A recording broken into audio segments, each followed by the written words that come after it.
Though I was expecting to be immediately hit by several cutscenes will play in sequence. Now I'm greatly terrified. Because several cutscenes playing in sequence is never a good thing in this game. It always begets like 10,000 acres of tragedy.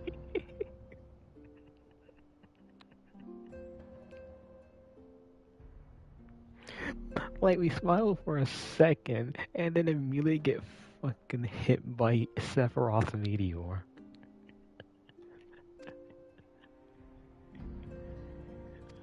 Oh boy.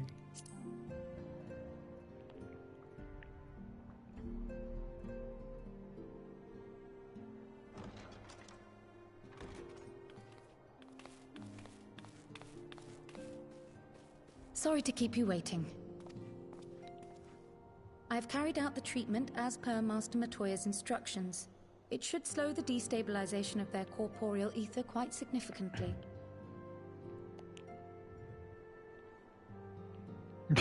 But tell me, how fare our friends in the first?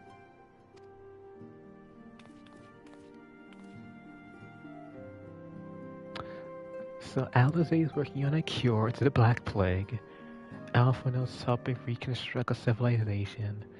Ystola's getting her So this ass torn Beclogs the open. first to lead an authority on soulcraft, are they? Sounds promising. Yeah, Ystola's getting her ass torn open.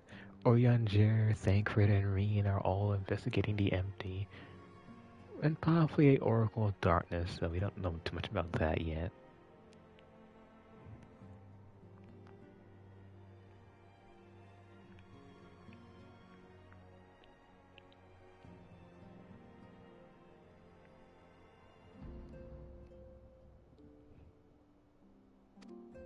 And Urianger's proffered solution of white auracite is rather ingenious now that I think of it. Well, while they press on with their preparations, you may rest assured we will continue to do our part here. Listen, the Scions are a family, and a family keeps nothing from each other, Val. Need to know that Ystola's hitting it, or rather someone's hitting Ystola.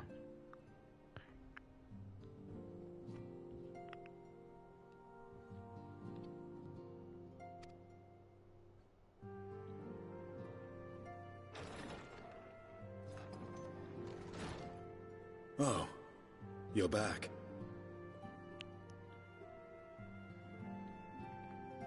I feel my character just took a fucking double take. That's what I just did.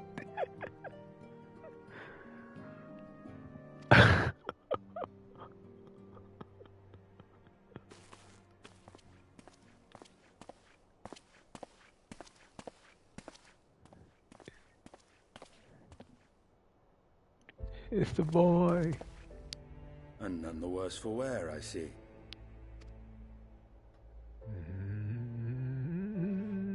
Estinian! Oh, thank the gods! We've been worried sick. Did you lose your link pearl or something? The situation in Garlemald has become more complicated. I was making my escape from the capital when I ran into one of yours, Riol. He thought it best we come straight here. More complicated how?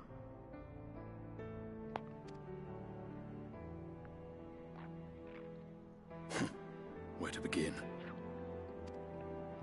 So what happened, After my friend? entering the Empire via Razat Han, I went about my mission of investigating Black Rose. It was then, inside a provincial factory, that I encountered the one who styles himself Shadow Hunter, Gaius Baelsar.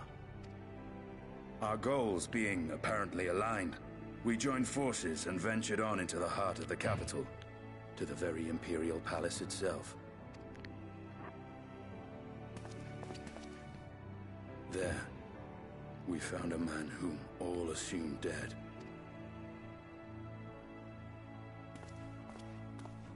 Yeah, But his soul lives on, and he has wrested back his flesh.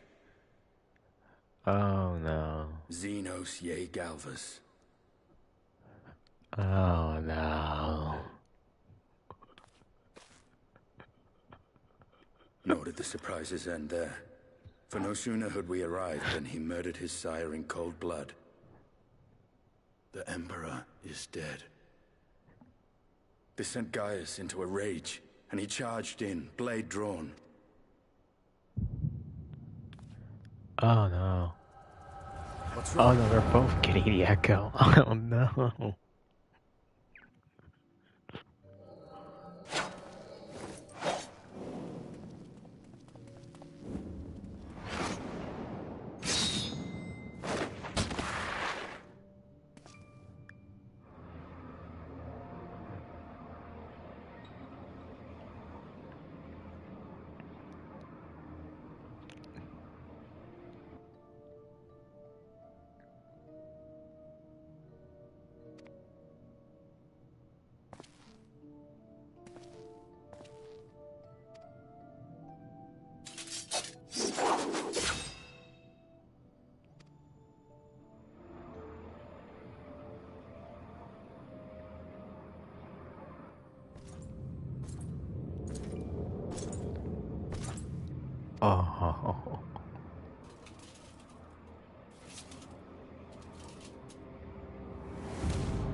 Oh no, he's gotten even stronger.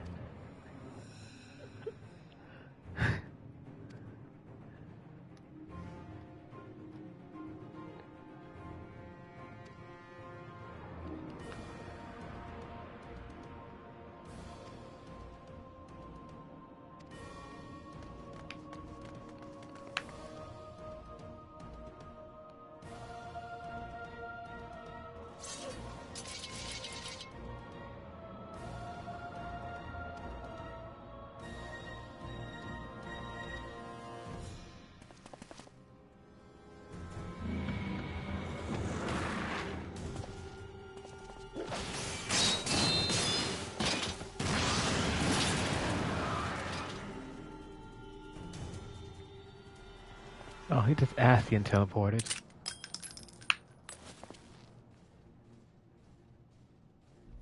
Oh, Xenos has evolved now.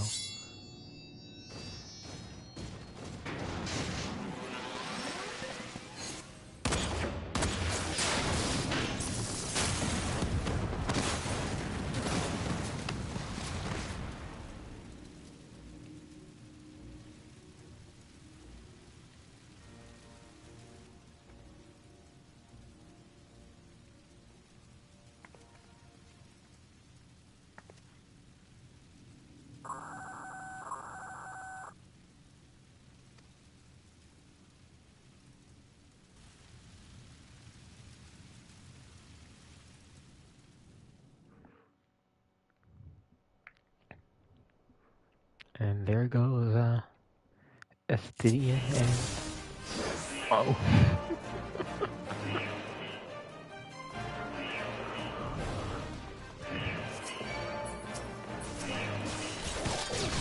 Okay, so that's not my attack. Oh.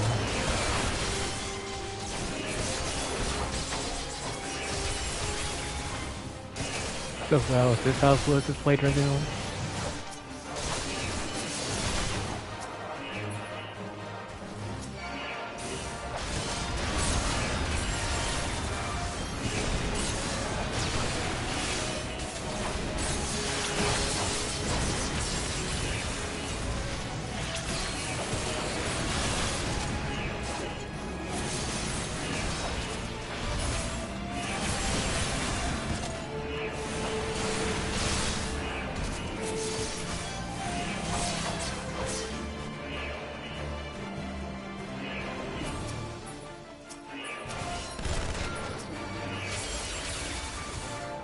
Really? Using FF7 boss against the dragon.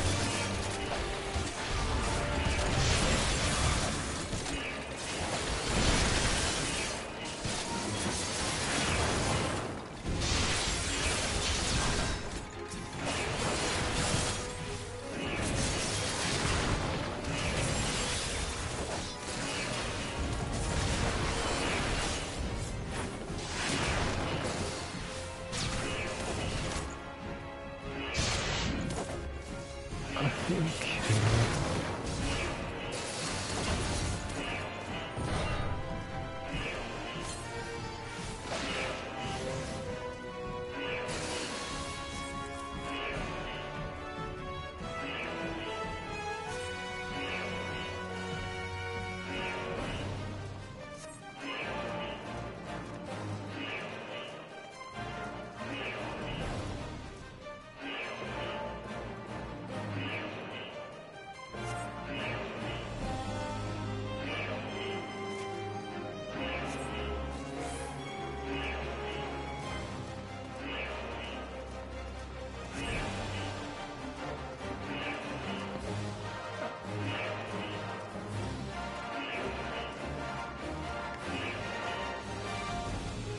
I mean, the Emperor's top commanders.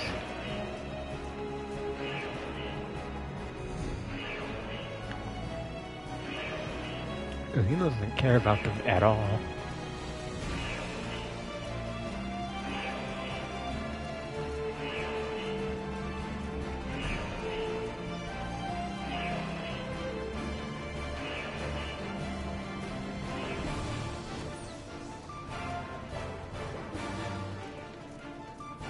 Does he know they're just kind of fodder?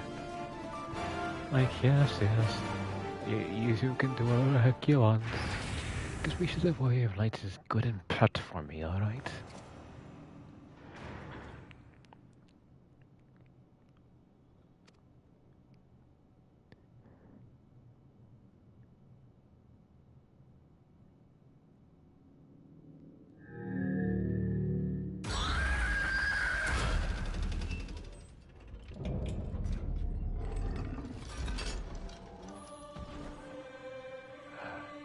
So this is what starts the prototype Ultima Weapon stuff.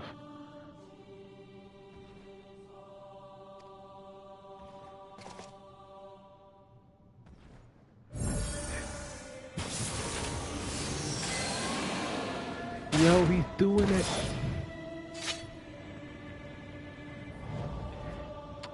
Alright, it's official. If Didina has the right idea thing, we should be calling on Bahamut for our power.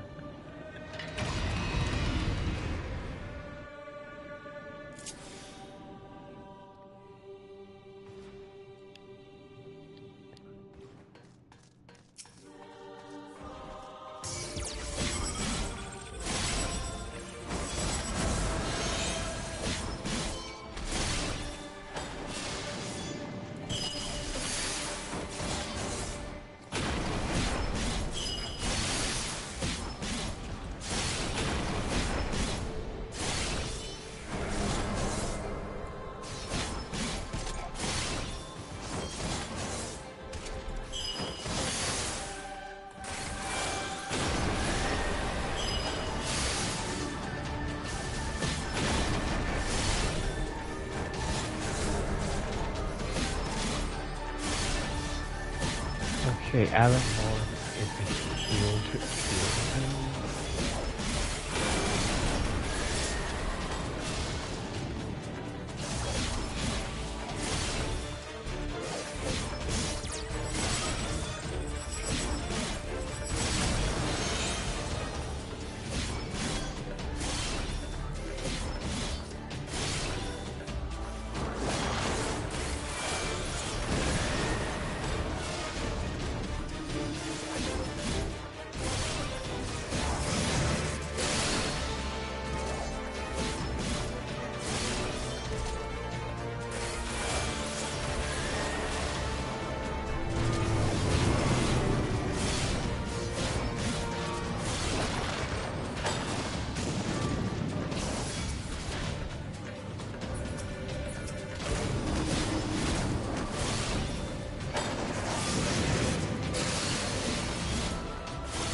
Also, of course, Gaius took out the elite duo. Gaius was the only person that we've known out of the Garlean Empire, aside from the White Raven, to actually go solo with the Warrior Flight. Oh, excluding Xenos, but I don't think Xenos counts as a Garlean Empire anymore.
The Phase 2 Ultimate theme is like such a good Triumph theme.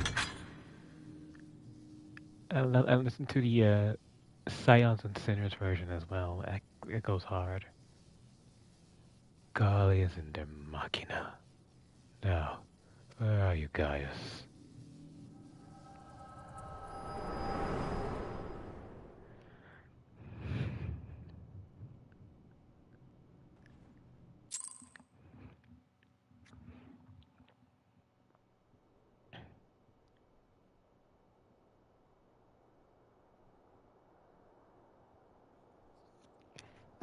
So you saw it too, Cryo. Are you alright?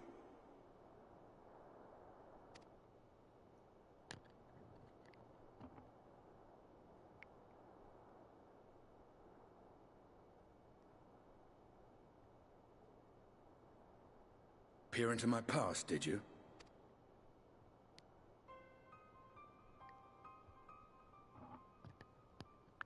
Well, I didn't quite relive the experience as you did, but I bore witness to it all. Right, because my echo's a bit more intense. I'm still not sure what I think of this gift of yours. But no matter. Our confrontation was cut short when the Imperial Guard arrived. It was then that Xenos took his leave, citing boredom. Stydian refers to his cool stories and privacy.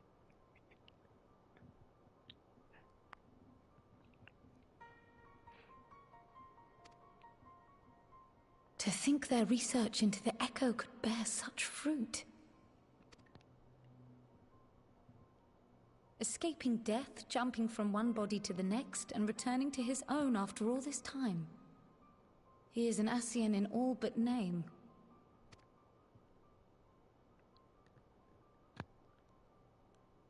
It beggars belief, aye.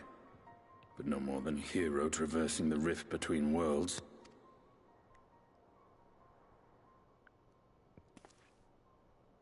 What? My concerns are far more prosaic. With the Emperor dead and the Crown Prince missing, the Empire is in disarray. Until order is restored, assuming it even possible, we needn't fear an Imperial reprisal. And for reasons of his own, Xenos took it upon himself to rid the world of Black Rose. Of course he did. Xenos doesn't want to use such a messy tactic to achieve what he wants. Xenos, as fucked up as it is, Xenos prefers using people as people in order to get his results. Like, he'll take any advantage to bring about what he wants. He knows how to put fear and how to uplift people. Riol has already gone to apprise the Alliance leaders of these developments. We may leave the matter in their hands for now. Then perhaps we have seen the last of the fighting at Gimlet. Though, if it comes to civil war, I cannot help but fear for the provinces.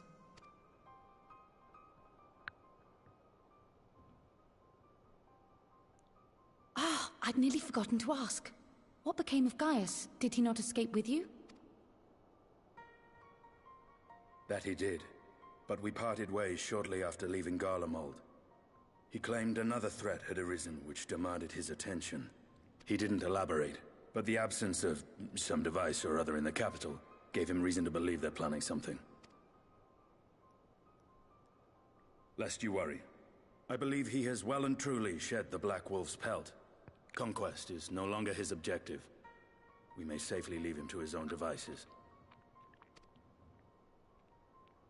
Well, it's nice to have one less foe to worry about, even if we do have a mysterious new threat to look out for instead. Speaking of which, I'll see that Riol and Al Shinobi are made aware. Though we still know next to nothing, it can't hurt to be vigilant.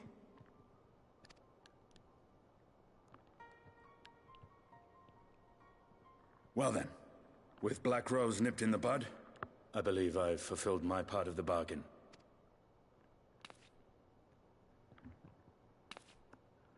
That's true, but with the Archon still slumbering away, we were hoping you might agree to stay with us for a little bit longer.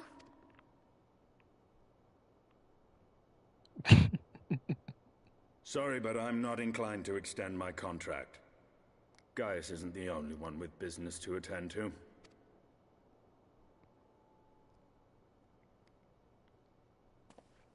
Thank you for your help then, Estinian.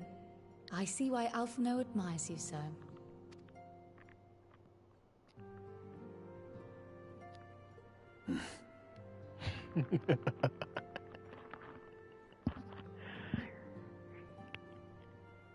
Farewell, my friend. See that you don't make a habit of dozing off in battle. I'll try not to, but lately, whenever we're in important fights, something seems to drag me down. And then death comes knocking.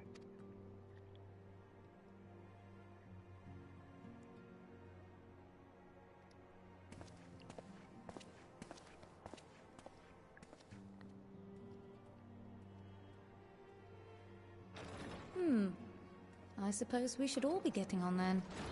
As ever, we will see to the Archon's needs. In the meantime, why not get some rest? You've more than earned it. Go on.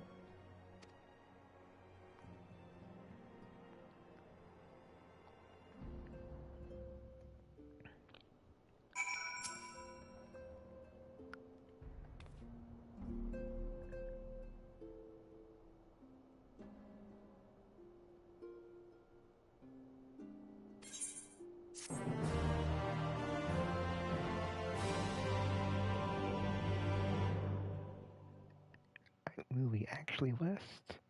Or will we be shot into another explosion?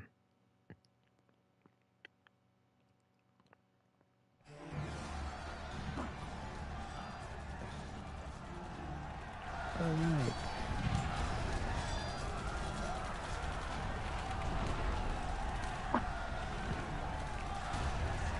The whole War of Succession.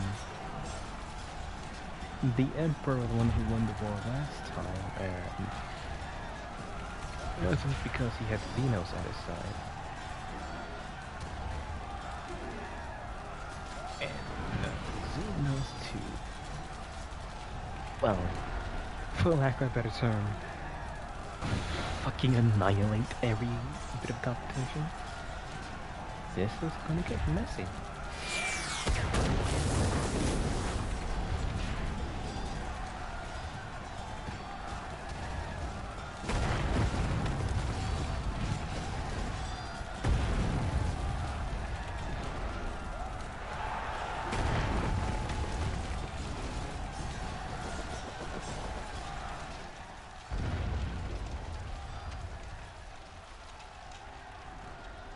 Imagine being a citizen of Garlemald and then just watching your whole country fall apart again.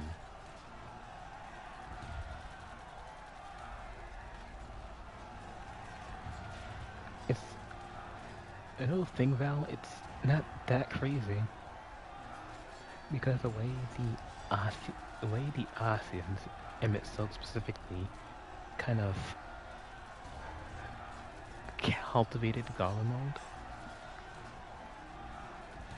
It's similar how they cultivate it. They cultivated Allag in a similar way. With Allag, there was less confusion about it all. Like Allag went so far as to revive its own dead leader and everything. Like there were always a unified vision of what Allag wanted to be. With Garlemald, Emmett Silk kind of just gave them what was otherwise unparalleled power, purely for the goal of conquest and chaos.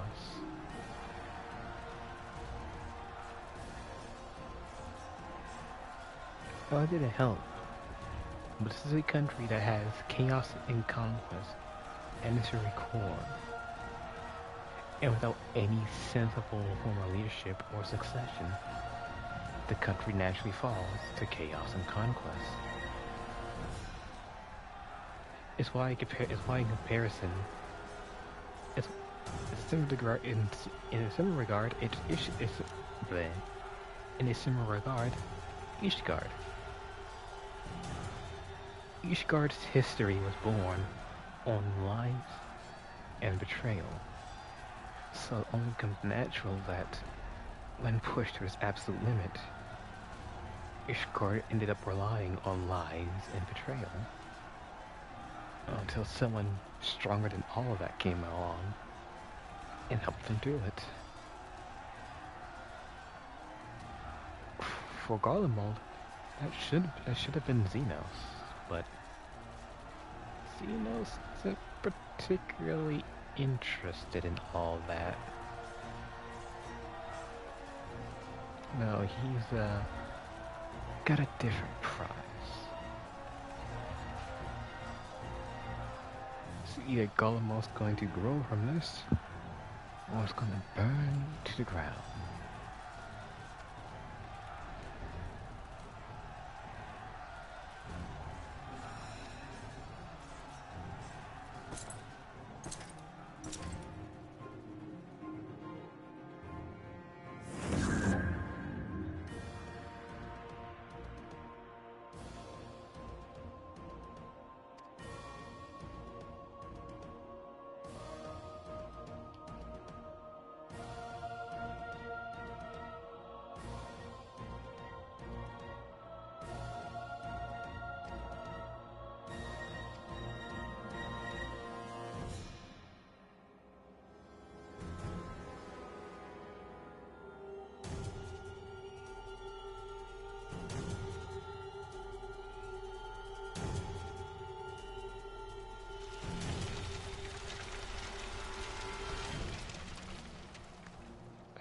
So that's her game.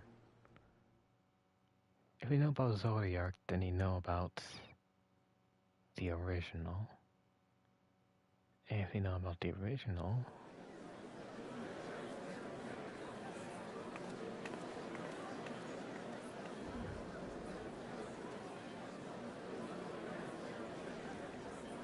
Damn it.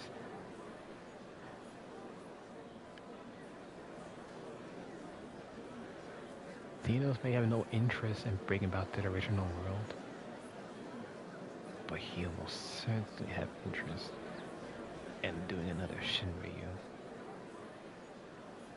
Especially since we have Heidelin at our backs. I wouldn't be so surprised if he was inclined to give us a push to call upon Heidelin's power more and more.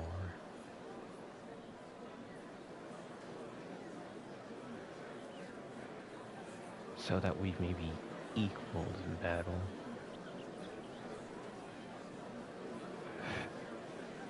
He with the power of Zodiac, us with the power of Heidelin. To truly decide the victor.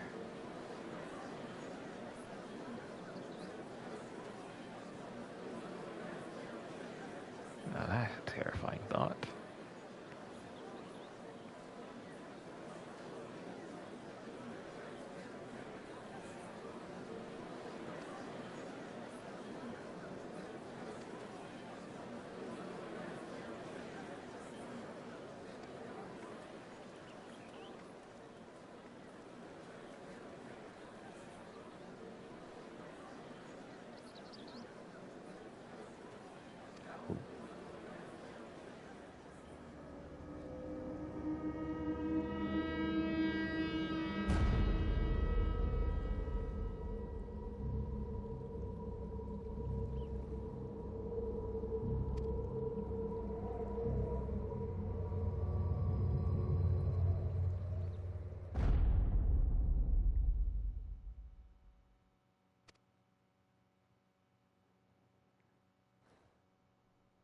No.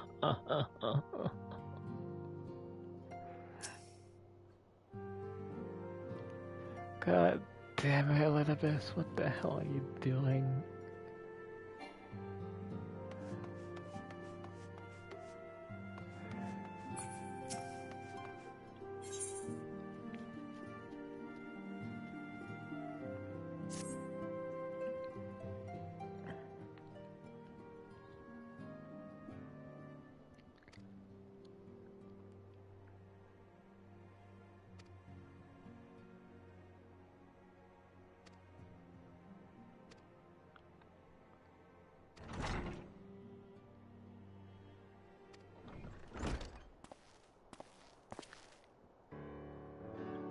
Yo, Maxima.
Oh, Warrior of Light's work is never done. Oh, Warrior of Darkness.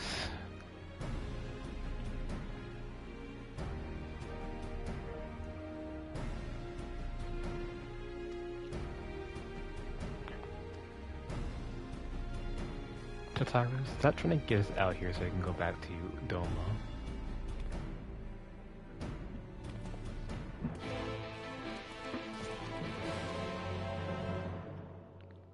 You cheeky little thing.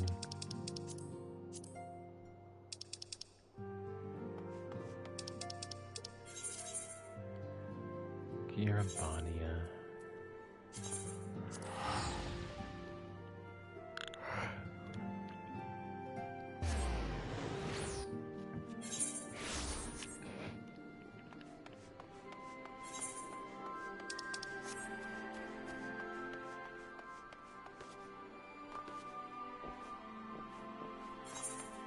But yeah, bro, before we do Endwalkers, I really was going to go through all the side content in case we miss anything. Because as the game has made it very plain, no detail is too small to be overlooked.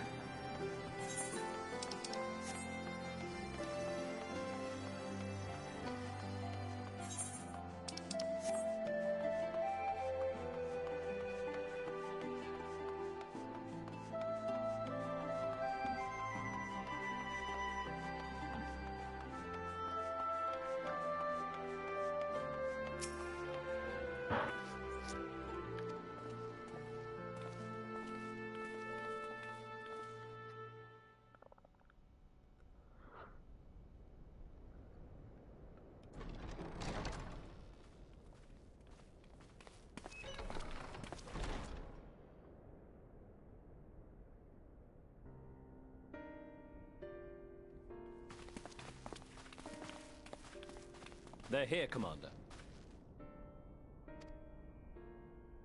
And I, for one, am grateful that they are. Told you've been busy since our paths last crossed at the Gimlet Dark. Not that I understand half of it. When the Scions spoke of other worlds, I'd struggled to describe what I pictured. Mayhap things would seem clearer were I to hear the tale from your own lips. But I'm afraid the situation will not afford us that luxury. I trust you two require no introduction. We meet again, hero of Eorzea.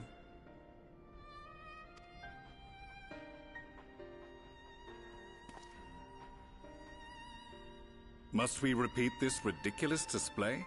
I pose no threat to you, though what I come to warn you of very well might.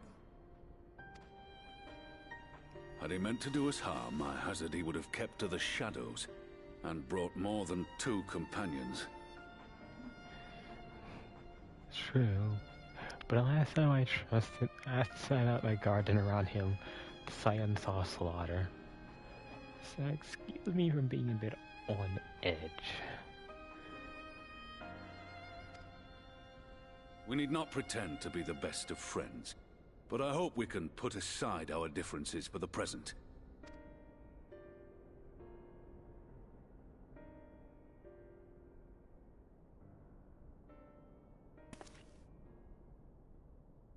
As you are doubtless aware, Sir Estinian and I cooperated to rid the world of Black Rose in your absence. Our journey together took us as far as the Imperial Palace, where we witnessed Emperor Varus meet his death at Xenos' hand. Being the sole witnesses to this crime, and in no position to defend our innocence, we were then forced to flee, each pursuing his own avenue of escape. When we were later reunited, Estinian claimed to have encountered an unfamiliar kind of machina during his flight, but to me his description seemed anything but, and upon further investigation I found that I was right.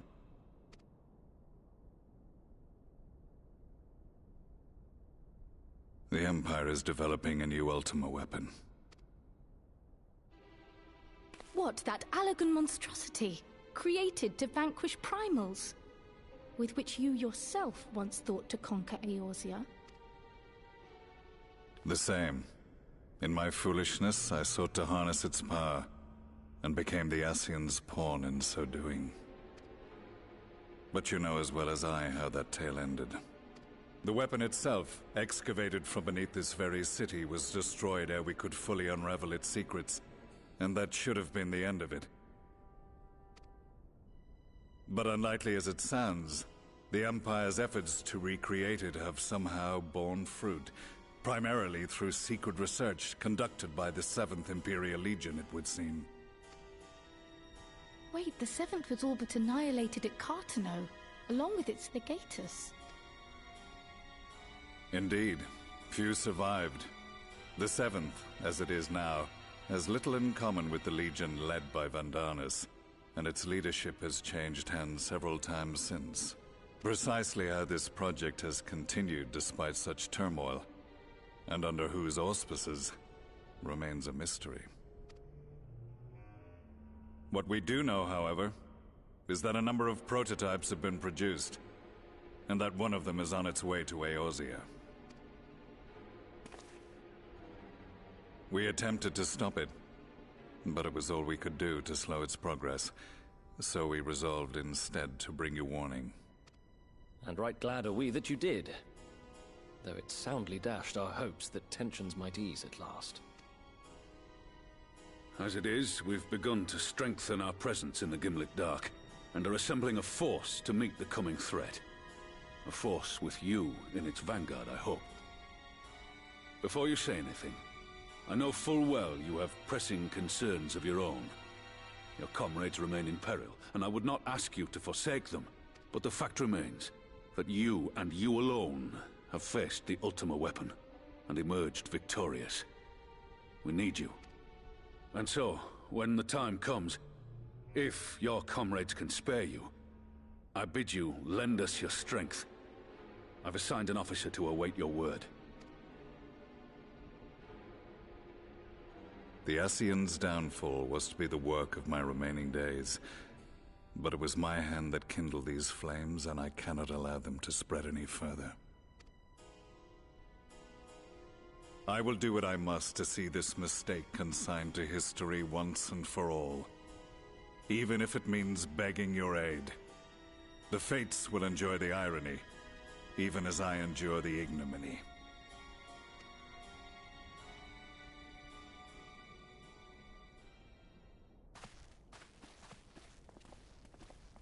I too shall make for the border and offer my skills, meager though they seem in such company. Mayhap we shall meet there anon.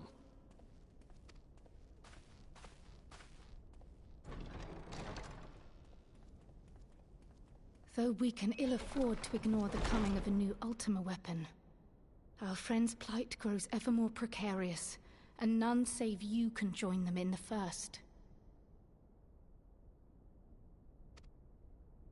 I only hope you are not forced to make a choice.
Alright, time to get to work.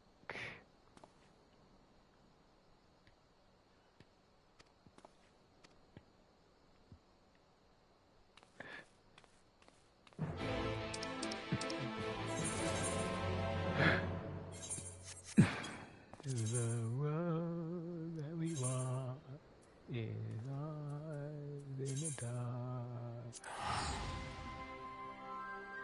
My cat is ever draining.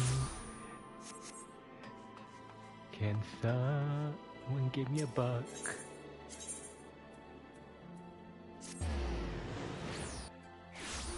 I'm a broke motherfucker in need of some girl.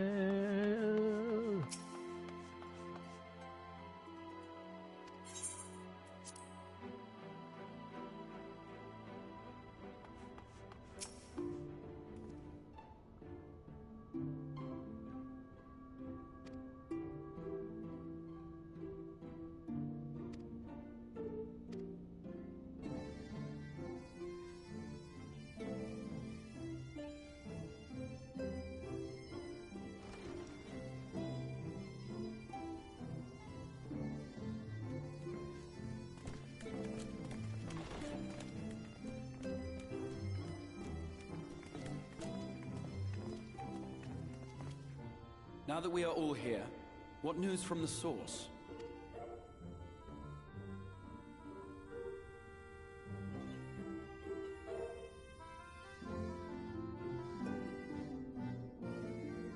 A new Ultima weapon. We must count ourselves lucky that Gaius has pledged his assistance. While this is indeed a worrying development, I think the state of the Empire as a whole greater grounds for concern. With the Emperor slain and Xenos returned, it is impossible to predict how matters will unfold in Garlemald. The Ultima weapon may be but the first of many unpleasant surprises. The situation beareth closer observation, of that there is no doubt, and doth compound our need to return unto the source.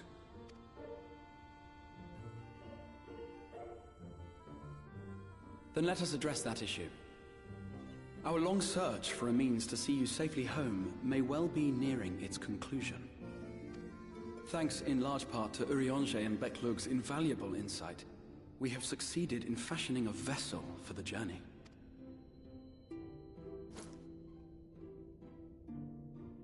We set out to create a crystalline container retaining the more useful properties of white aurosite, but without its regrettable limitations. And, after a good deal of trial and error, we made one.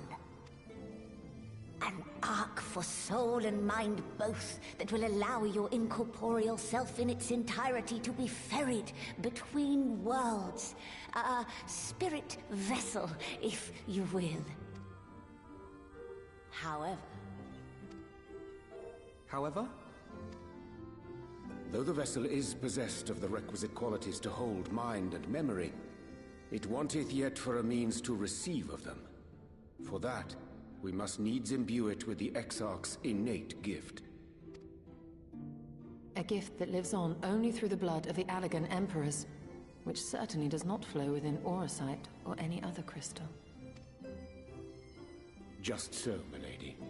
The blood serveth as a conduit of sorts. In its absence, memory cannot pass from mind unto mind, nor from flesh unto crystal.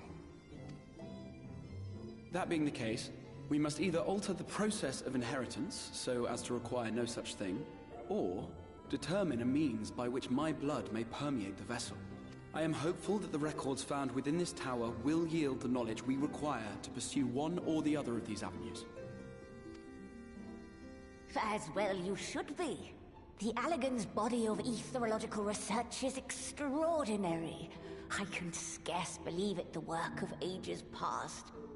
But its underlying principles are not so very different from those of my own field of study. Given time, we will find the answers we seek.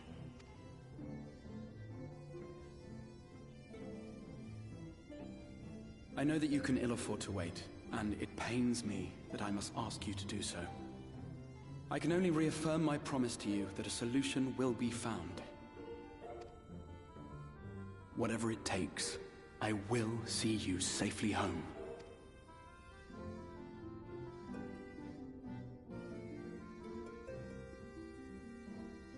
My apologies.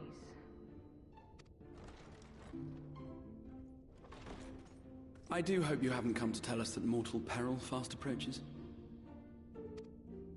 No. I had hoped to speak with the Warrior of Darkness.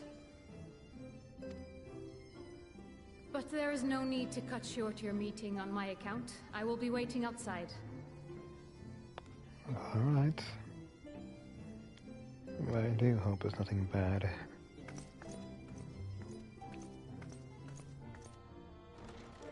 Why not speak in here? She knows I don't mind. Unless she didn't want to. Perhaps I might accompany you. Though I am woefully ill-qualified to assist in the Exarch's research, I may yet be of some use to Lena.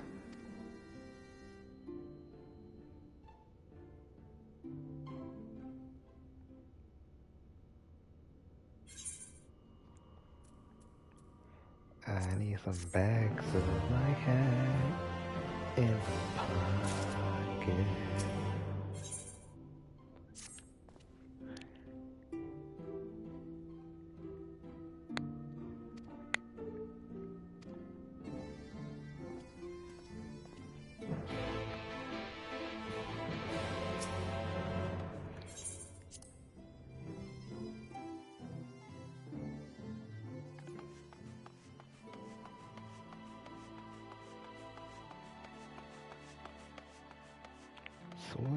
So what need do you have of the Serpent of Darkness?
It's always nice to see those that we helped.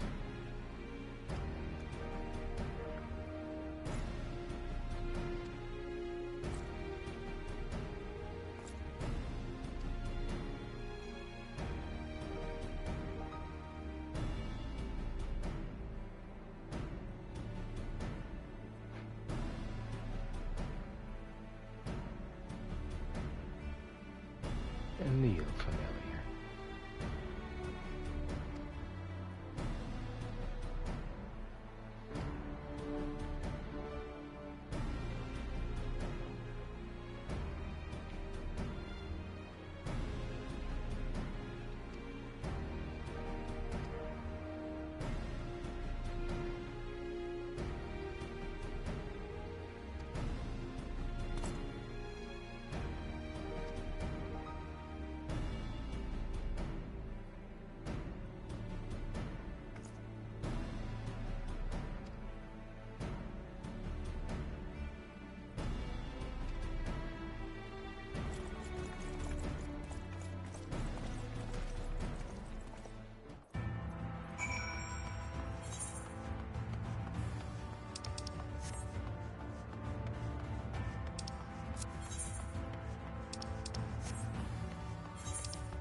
might question if the fauna around here is a result of the endless light.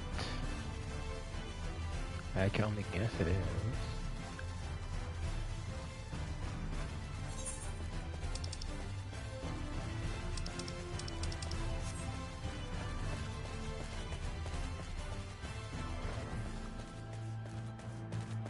It's good to see clear skies and not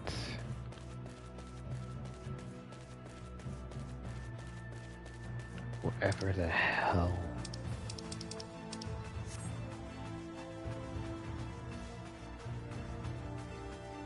If you're looking at Prior, the endless sea of gold. No comfort.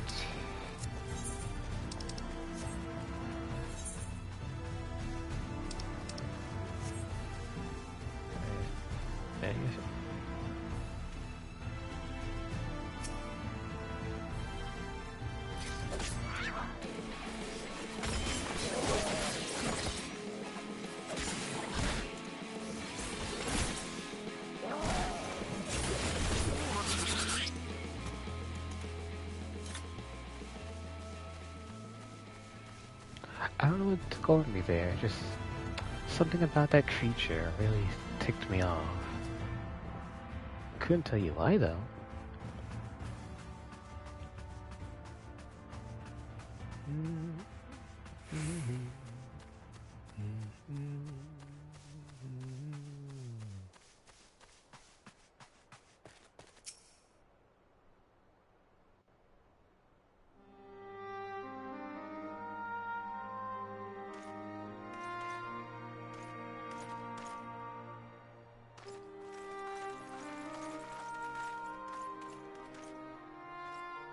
Did you slay this Eater? Your orders were to await the main force before engaging. No, Captain. It wasn't us, I swear it. A man came out of nowhere and cut it down before we knew what was happening. By himself? Certainly it is no Light Warden, but nevertheless. It's true. Felled it with a single swing of his axe he did. I've never seen anything like it. So I says to him, "Who are you, the warrior of bleeding darkness?" And he says, "No, I'm a warrior of light." And that was it. Buggered off as quick as he came.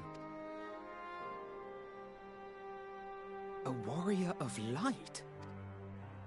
Why would someone go around calling himself that, though? It was those bastards who caused the flood. I mean, if you were going to pretend to be anyone, it'd be him, the warrior of darkness. Eh? Oh, I didn't know. It's an honor. It's an honor to be around the folks that I've saved.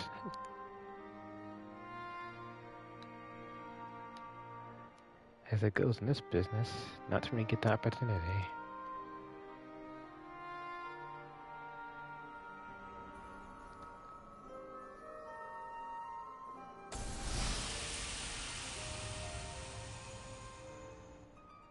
Since the Eater is no longer a threat, our work here is done. Return to your posts.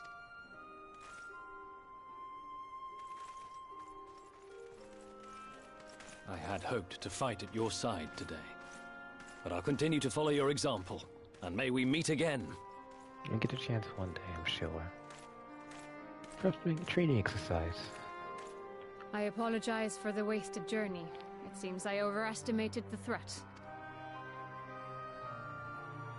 As for this warrior of light, I do not know who would be brazen enough to take that mantle for his own. Whatever it may once have meant, it is forever tainted by the association with the Flood. The Exarch told me the truth of Ardbert and his comrades' deeds, and I am aware they played some part in your own triumph. But to most, they are synonymous with the calamity that befell this world.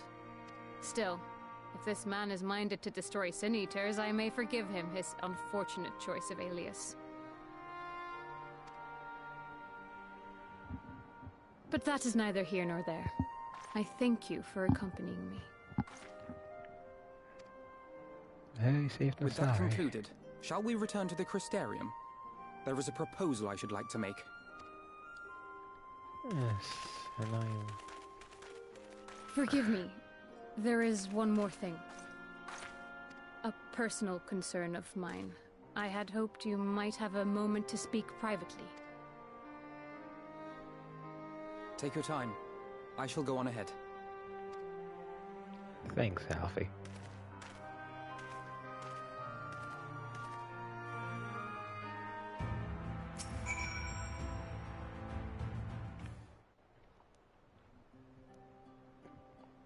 I will not mince words. This matter concerns the Exarch. Though his countenance belies his age, his demeanor never has. He has seen more than any man should and grown ever more weary with time. But I see I give the wrong impression. While it is true he attempted to open a letter with a salmon fillet the other evening, we are not here because I suspect his mind is deteriorating.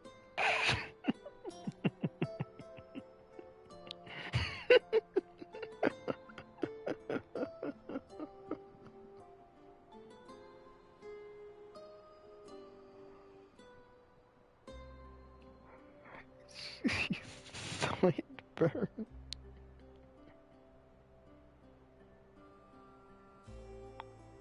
Oh, that is unexpected to say the least.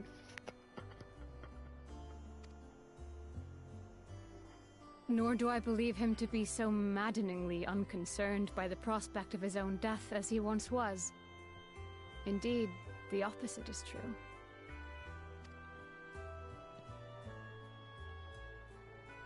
It is for this reason that I seek your advice. Since he returned from the Tempest, the Exarch is not as he was. He seems a different man, a younger man. I know not the details of his research, but when I saw him at work recently, there was a glint in his eye that I had never seen before. He looked happy. It was as if he had peered into the future and for the first time found joy there. Though it gladdens me to see him thus, I wonder if I should not keep my distance. I fear that my presence will only anchor him to the past, remind him of all the pain that came before.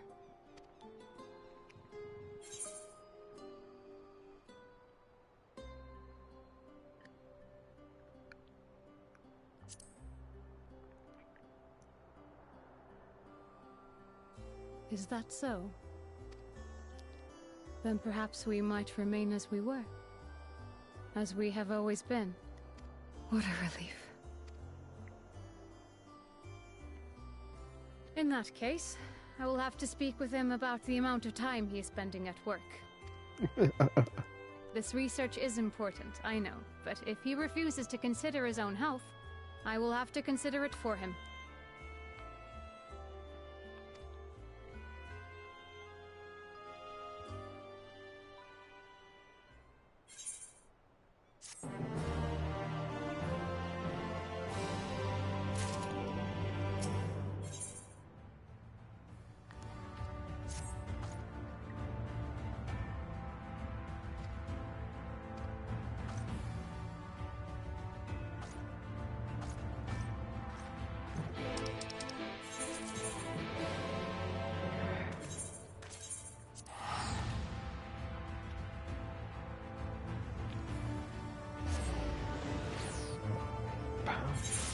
This warrior of light.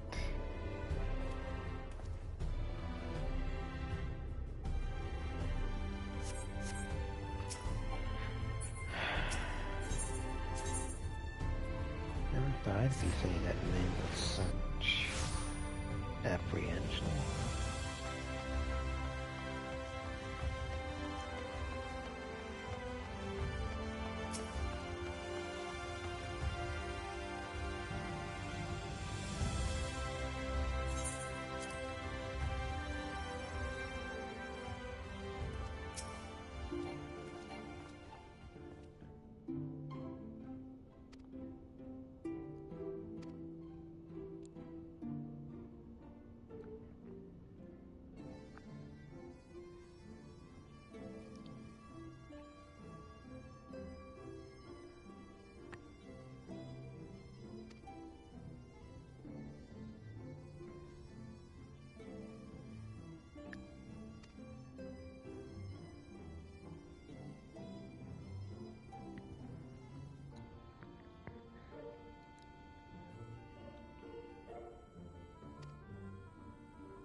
a hunt.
It's excited and terrifying. What an awful feeling.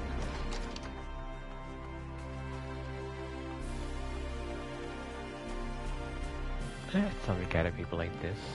It was, Ishgard.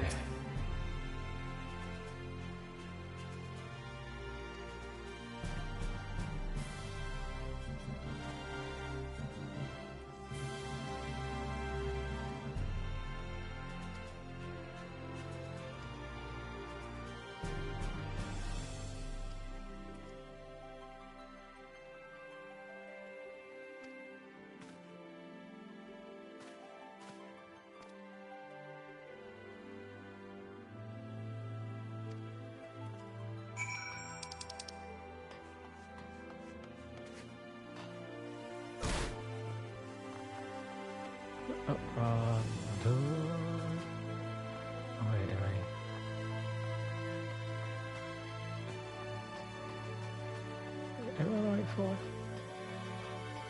I'm right for.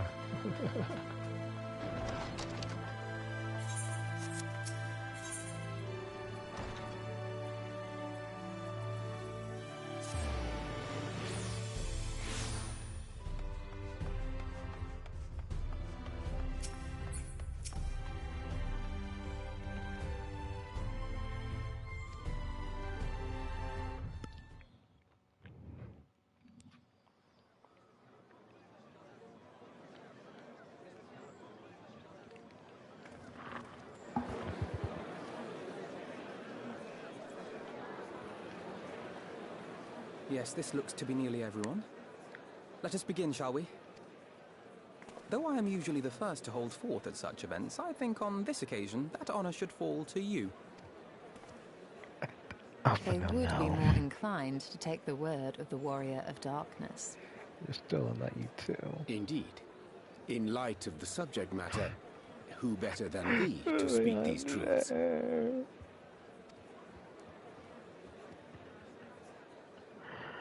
I just.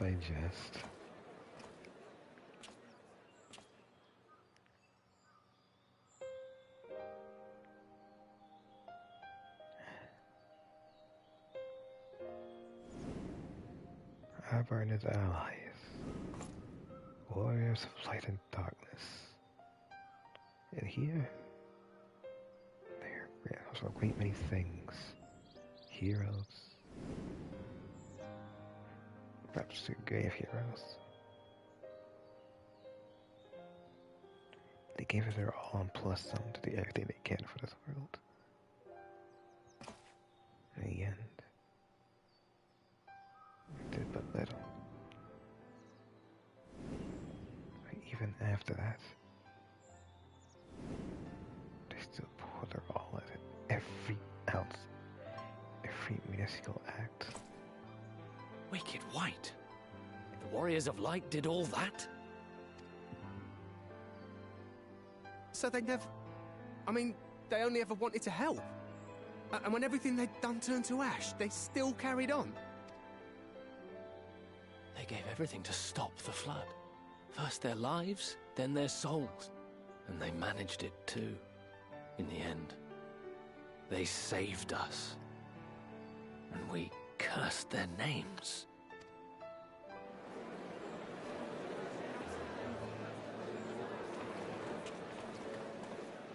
This should go a long way towards clearing the air.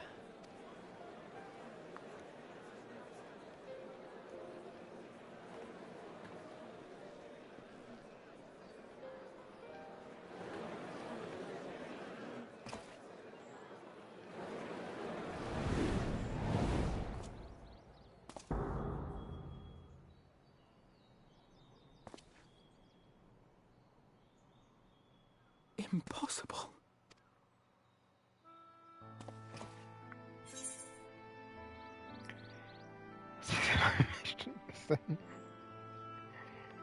I definitely see something. You don't think it's a ghost, do you? Nay. Yonder standeth no bloodless apparition, but a warrior of light and darkness both. Ardbert. What in the world?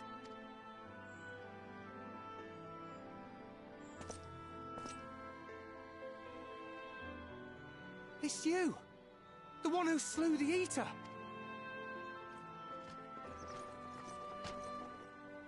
That it should be the Warrior of Darkness who brought the truth to light. You've saved me a fair bit of time, though I have a few words of my own to say.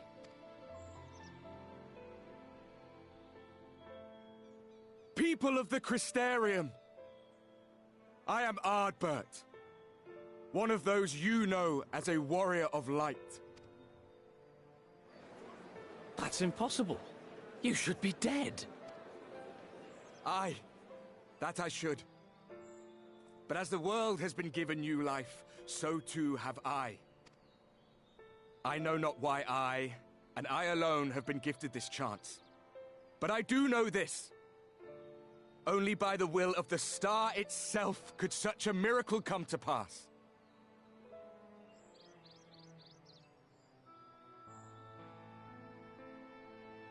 You're not him. You are not him. 'Cause I know what truly became of him.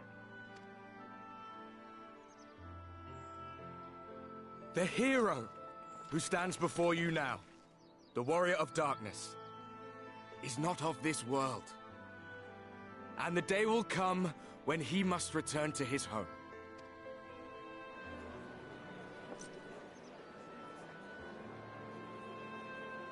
But this land is our home. And if it is to remain so, now and forevermore, it is we who must protect it. The time to rely on saviors from afar has passed. It is you who must rise. You who must become the new Warriors of Light! What? Us? Warriors of Light?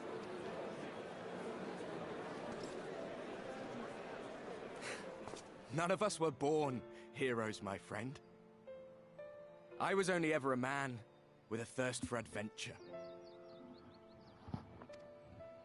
But wherever my journeys took me, I was invariably confronted with the same choice. To lend what aid I could to those in need, or not. And I always chose the former.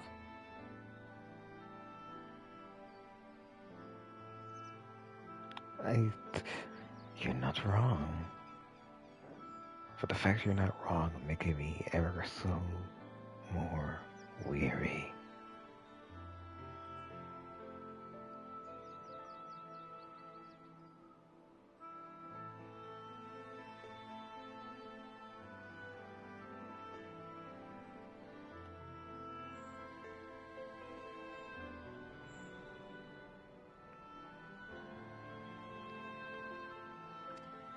Any one of you could do the same. All you need is the will to help your fellow man, and the resolve to see it through.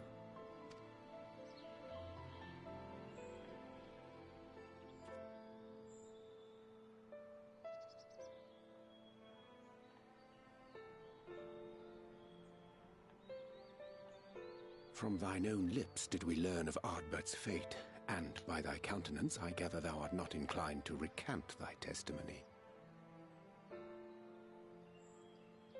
Yet whosoever this man may be, his words hold truth and resonate with the citizenry besides. For us to voice our doubts here and now would serve but to sow disquiet. 'Twere better we retired unto the Ocular and there discuss this matter in private. Go. I will stay here and watch.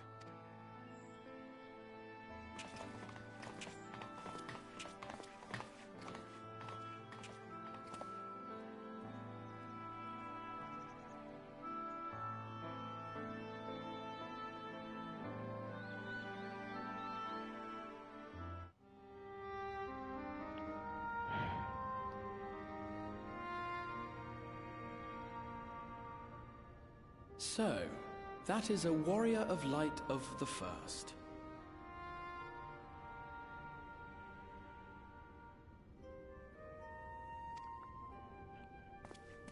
I've not had the pleasure of making his acquaintance, but as you all seem to be in agreement, I gather this is no simple case of mistaken identity.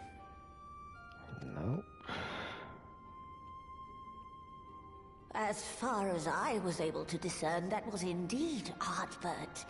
It has been a long time, but not that long. Could he truly have been resurrected as he claims?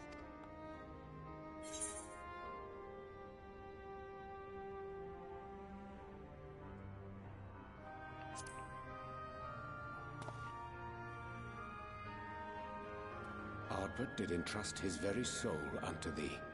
I see no reason to question thy judgment. Nor I. To my eyes, your ether burns as brightly as the day you slew Emmett Selk. That is proof that he is with you still. Yet that which standeth now before the people is far more than a passing imitation. I am reminded of the cardinal virtues, though a sin-eater he is not. Which leaveth but one plausible explanation. That he is an Ascian.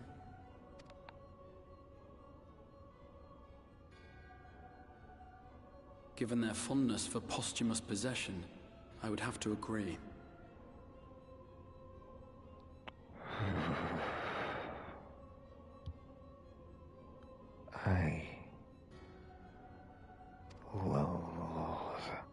From what I understand, the Warriors of Light were laid to rest in Yulmore by those whom they had aided in life.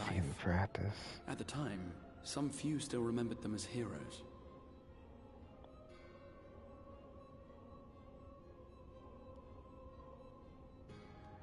Needless to say, 4 of them were subsequently exhumed to serve as the virtues.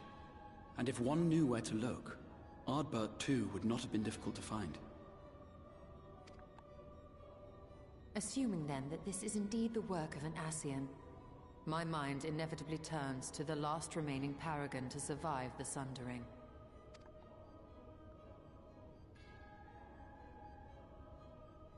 Elidibus.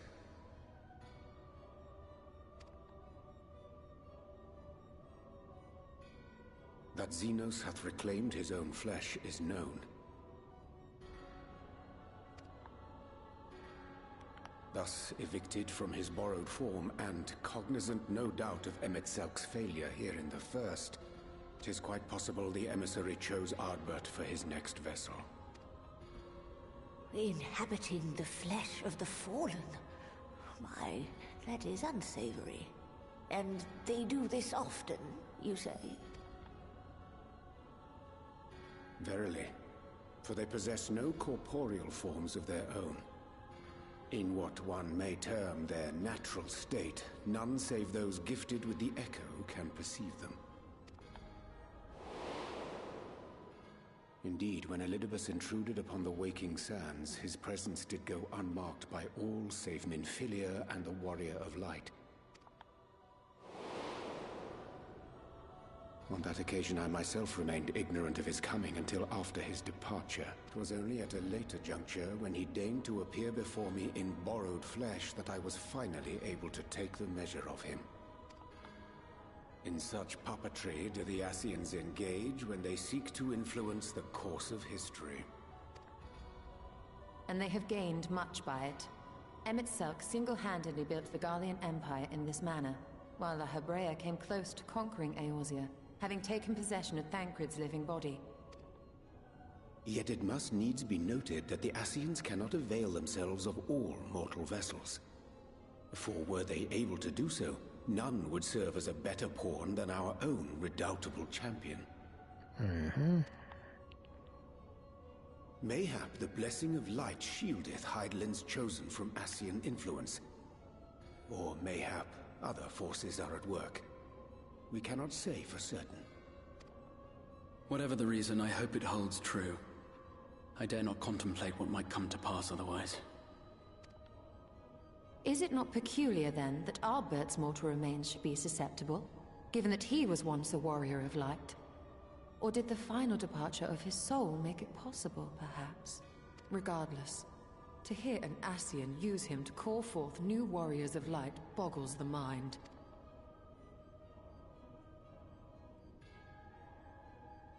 Elidibus hath ever been an enigma, his ostensible purpose being to preserve the balance between light and dark.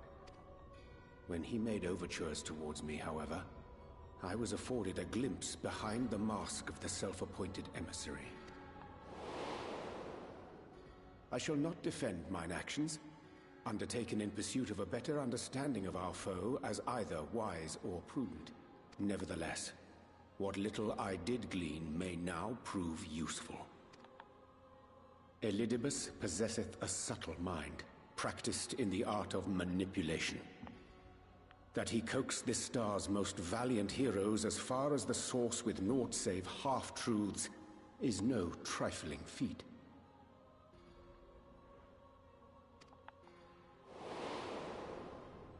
And now I believe he doth employ his skills once more to some as yet unknown end. Though naught is certain, should my suspicions prove true, we shall have need of all our wits if we are to uncover and thereafter thwart his plot. Agreed. 'Tis plain that simply speaking out against him will not avail us. At best, it would only serve to confuse the people. And I would hesitate to do anything which might tarnish Ardbert's reputation once more, nor yours by association. That being the case, it may be wise to keep a covert eye on this Ardbert's movements, as we attempt to discern his purpose and how best to mitigate his influence. Yes, I did well.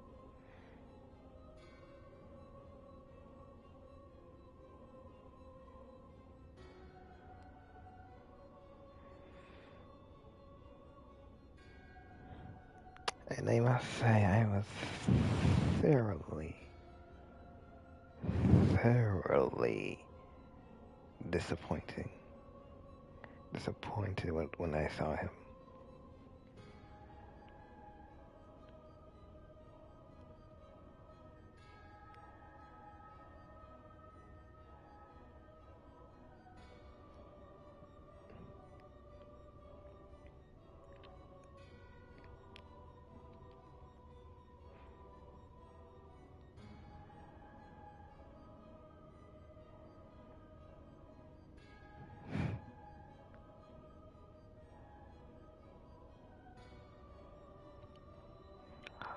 Brea saw people as candy, well, and he took them as he pleased.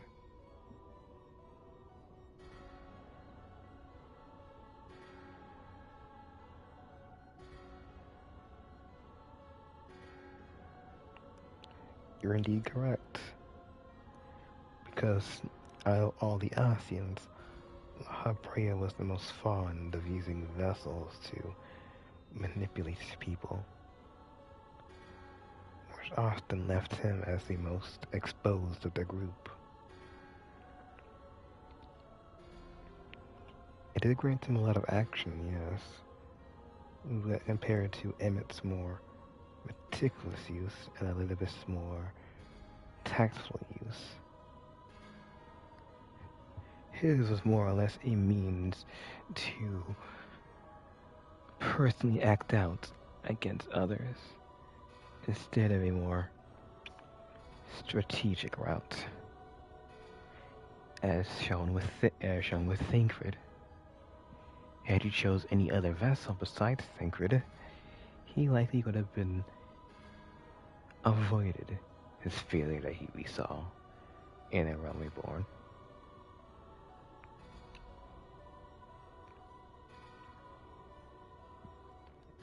But because he took Thancred's body in particular, we at the Warrior of Light were moved oh so admirably to engage with La Brea, and exercise him with all our might. Again, something that if he chose another body, someone we had no real idea who it was really, we wouldn't have even considered of exercising him and just kill the body thinking we'd be done with him. Meanwhile, he just laughs in the darkness.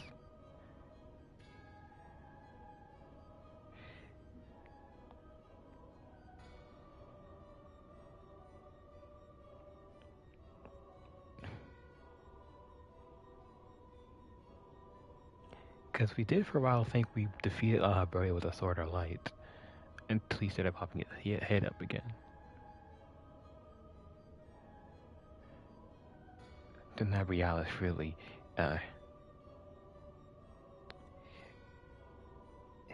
hit the nail on the head in regards to Brea being around. So quite possibly if he had just chosen someone like, say, Radan Paladin number 42, Brea could have done everything he did in A Realm Reborn, got out with a fake death, then when we least expected it, strike out again. Again, Brea was too attached to body snatching to try and use people against each other, and so it came back to bite him.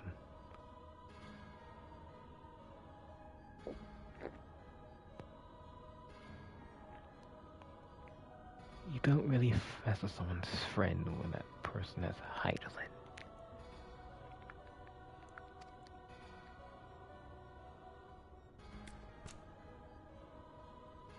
His performance appears to have concluded. What now? Go back out and follow him? 'Twould appear Master Alphino already hath pursuit in mind, and I suspect one pair of eyes shall better serve our cause than half a dozen. Let the rest of us maintain an inconspicuous distance, for the present at least.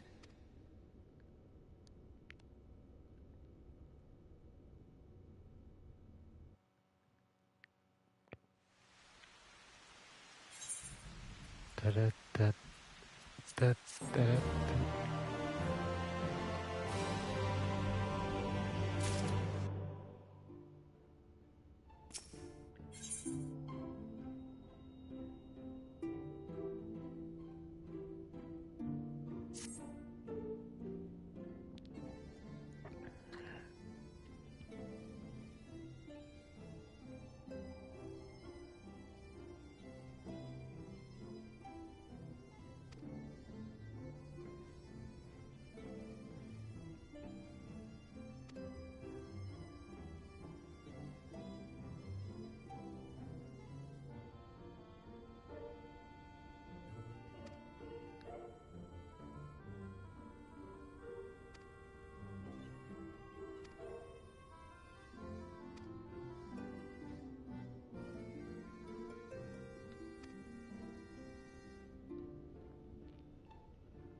With the Warriors of Light and Oracle of Darkness, I think a Ascian is behind both of them. After all, as we've seen with the 13th, only an Ascian can really save someone from a failing star.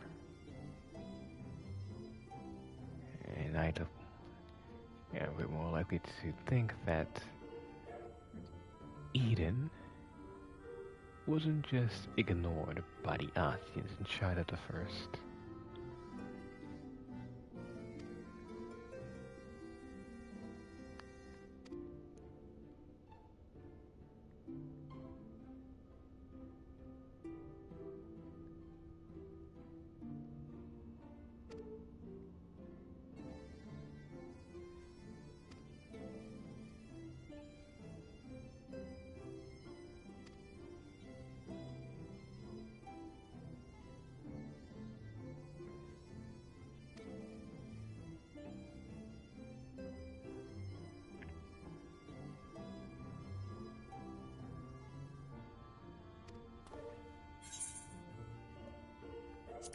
Look at your phone company. I'm not like getting your back thrown out by a giant cat man. But I wouldn't dare watch you do that.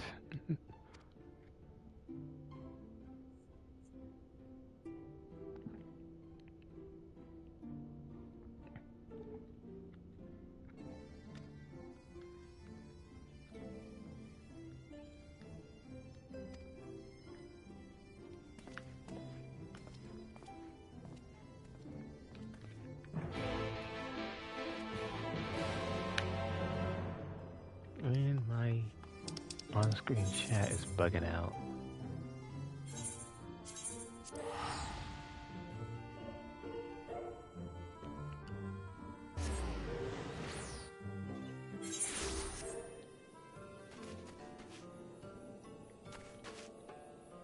Look at that.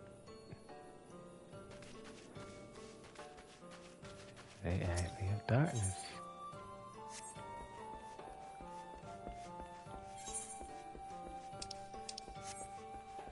It's a sight to behold.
Well, how do you feel about female Colin over here?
One day, Val. One day, the impoverished team, the FF-14, will develop a system to grant all races the ability to have big, fat cocks.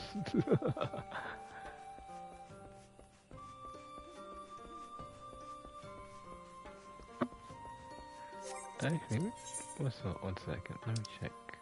Okay.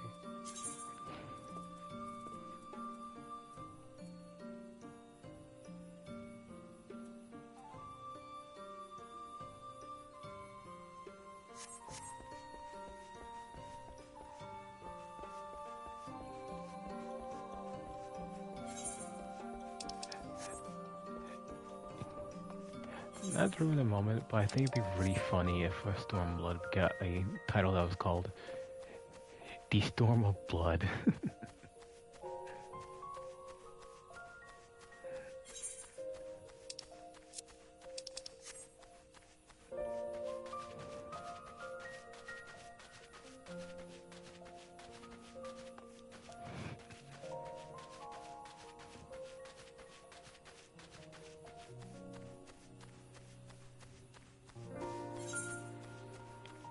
Alright, gotta go down.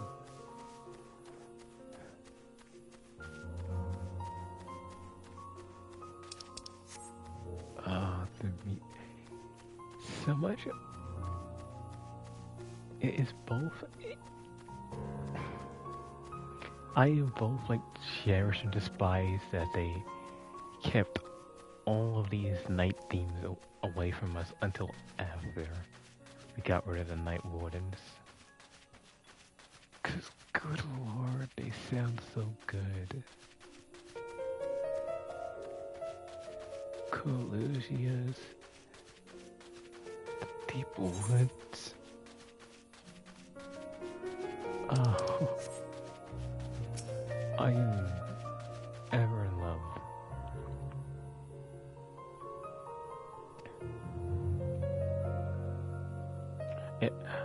It deserves community says I should time to view these scenes in their entirety.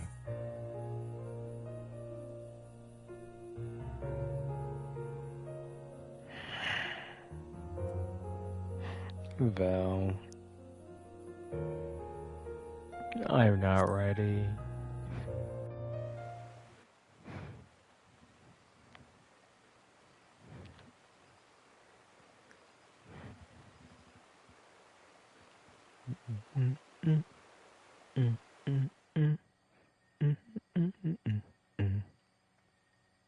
Come.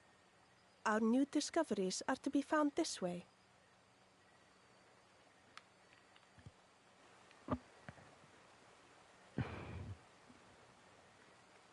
Val, I think it'd be very funny if we just came back to the source and instead of being a fucking Makoto, you just have the air out. And they were like, Warrior of Light, what the hell happened to you? Got a new body. Got a new body. The people of Ronka are known to have venerated animals, but these features do not match those of any indigenous species. This is no common beast. though that much is plain from its proportions. Lifelike, is it not? One could almost imagine it breathed.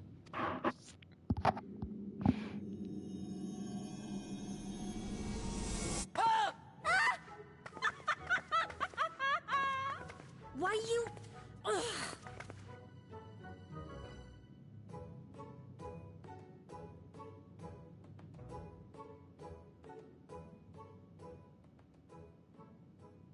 This owl, by contrast, seems no different from the others we've seen.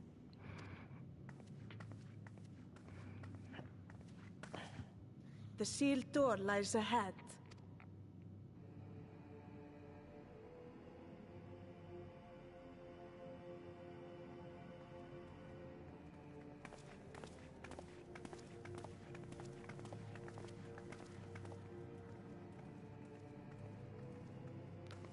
This feels very City of the Ancients. And I do not like that. Not one bit. No. As you see, one statue is missing. I expect we are meant to replace it as before.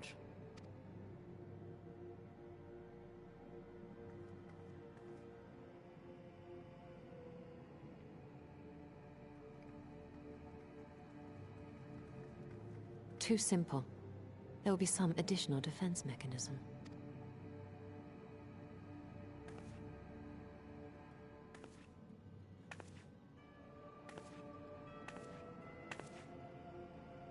Just a moment. There are words carved into the stone.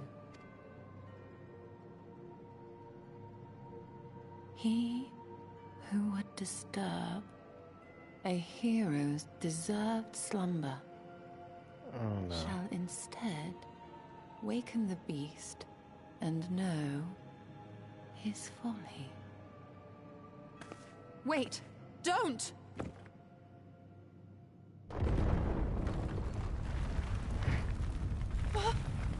What? But I only... What is happening? Alina. Oh no. Oh no, it lives! Why am I not surprised? Prepare yourselves. Time to do what Viper does best.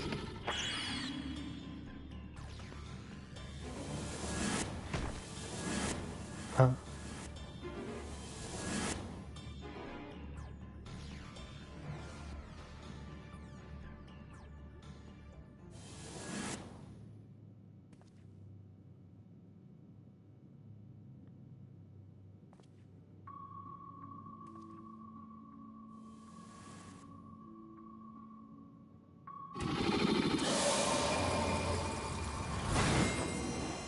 What?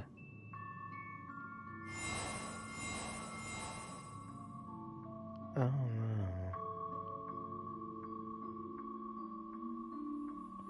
This is worse than fighting the Zakman Oak.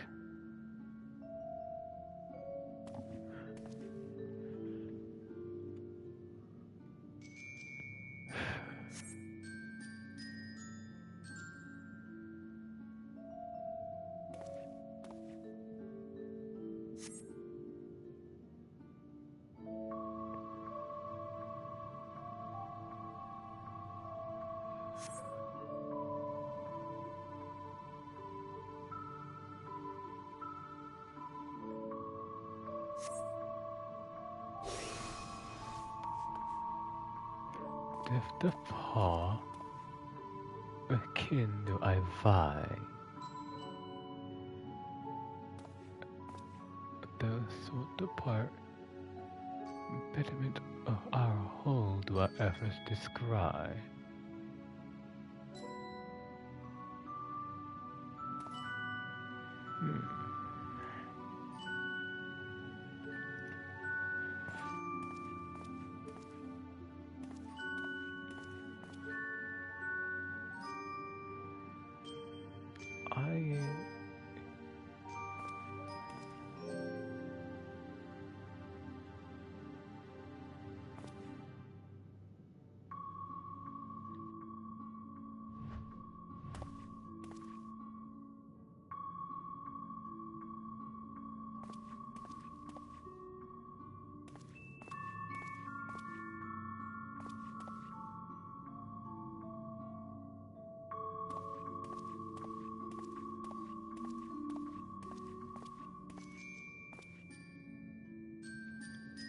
Diphthapal means lack of paw, so it's not the coral. It's kin to Ivai.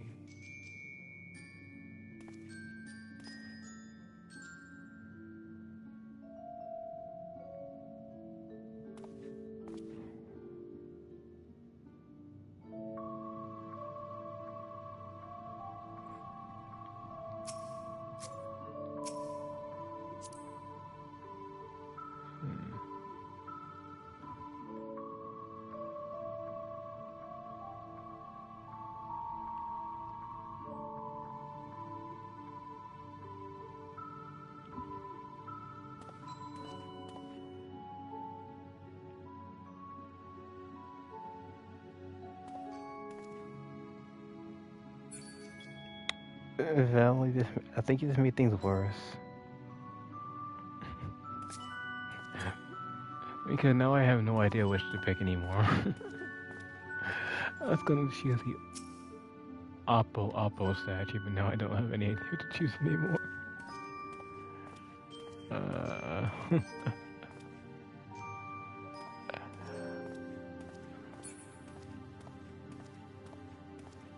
This is conundrum. This is a conundrum.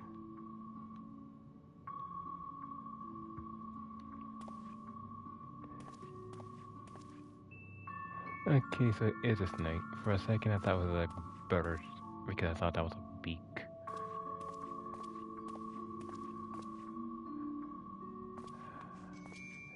We'll assume the Oppo is a hand, so...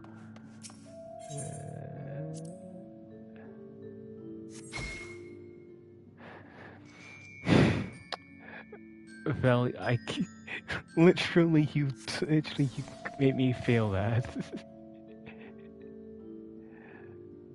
Oh no.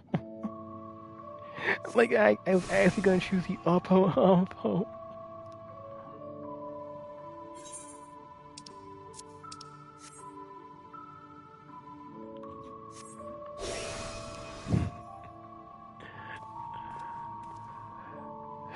Here's something I travel with Pat.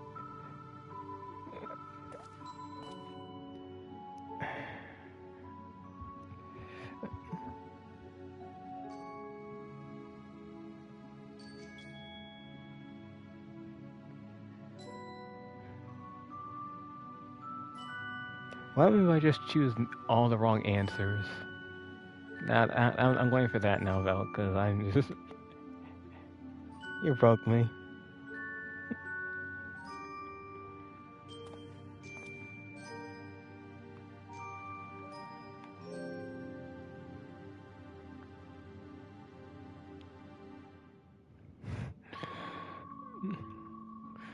Here's something I tell with Pat, the I find harmony and the peace for our land does not lack. I'll be a servant.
Let's fail.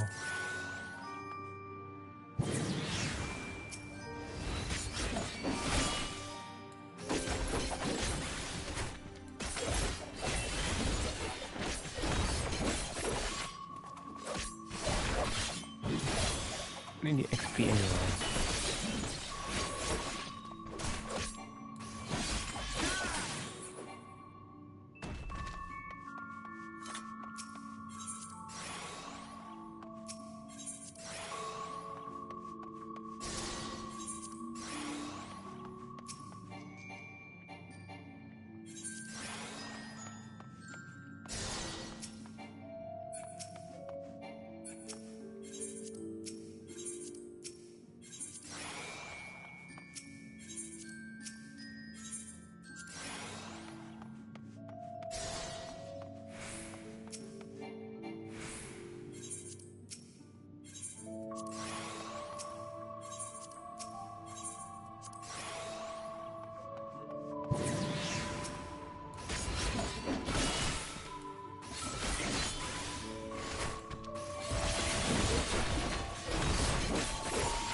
Oh my gosh.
Especially when you break it.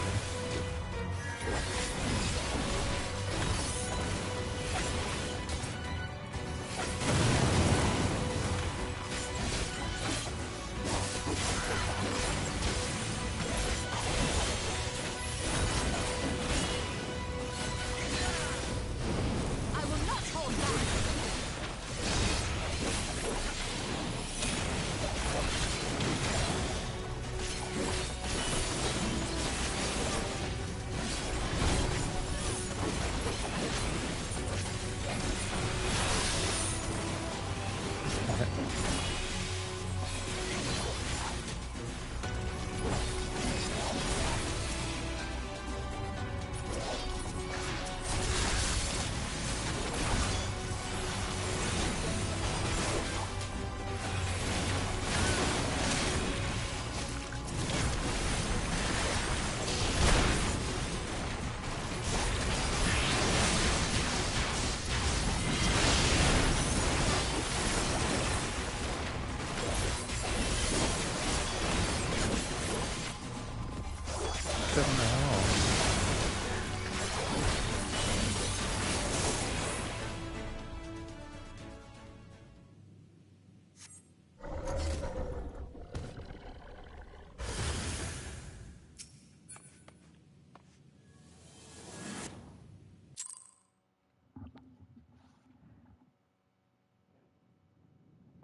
Twould seem the magics have returned us.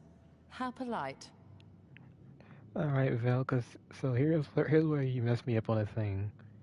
When I saw Death to Paul, I think, okay, hands. And I saw, betterment of our thing. I was like, okay, Death to Paul, betterment of our species.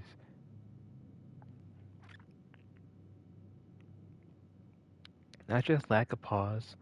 I thought, betterment of our species, no pause. Monkeys working together. That was my thought process.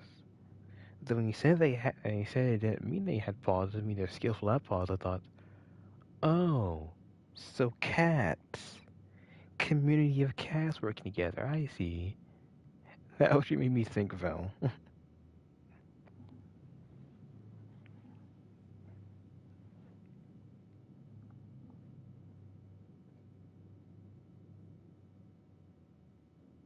Lions. As much as they bite each other's balls, lions.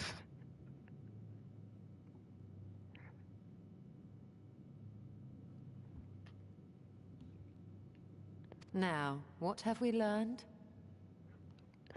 You're fine. Ah, we were bound to run into a living statue eventually. And now we can open the door. She really is female Colin.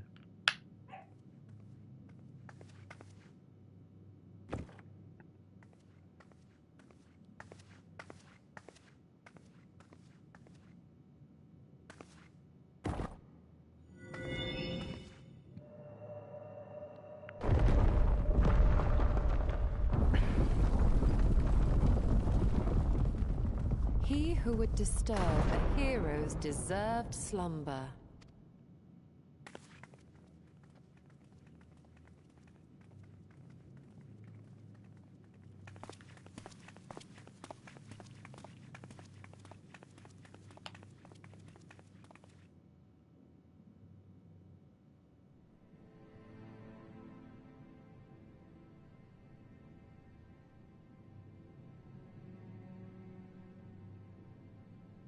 A tomb, just as I thought. Befitting a hero.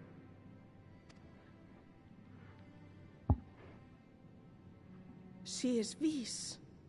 Could it be the Archmage Tiuna?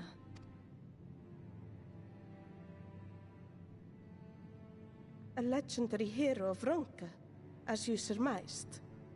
The tales tell of how she smote entire armies with a single incantation. So potent was her spellcraft, though she ever fought in the name of peace.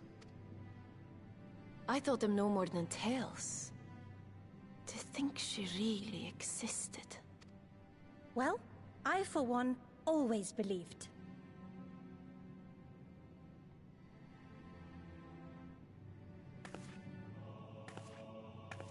I wonder.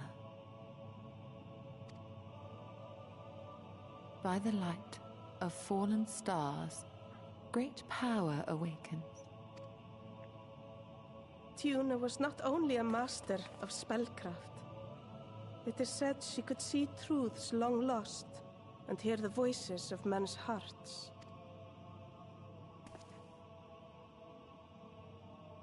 Naught less than the Echo. In which case, none of this is mere coincidence. A shower of stars setting the sky aflame. And in both this world and the Source, we find individuals within whom a mysterious power awakened at the sight. We can never unpick the why of it. Now, however, I believe we might. Does the scene depicted here not resemble the one we saw when we first ventured into the Katana Ravel? Moreover, does it not recall that which Emmett Selk invited us to witness in Amarot?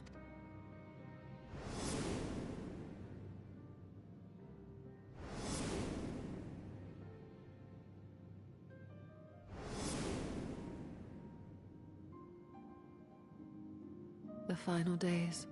If, as the Exarch's research suggests, soul and mind share a fragile yet profound bond, might it not be possible for an event to leave such a deep imprint upon the soul that it could be perceived eons later, given a suitable trigger?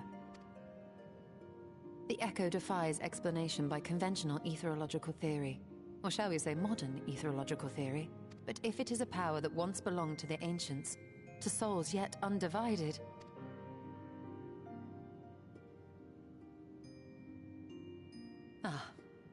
it would seem I have entered the realm of pure speculation, and I call myself a scholar. I shall refrain from making any further wild claims until such time as I have evidence. Well, we did see a scene in our own. The 7th. Umbral Calamity.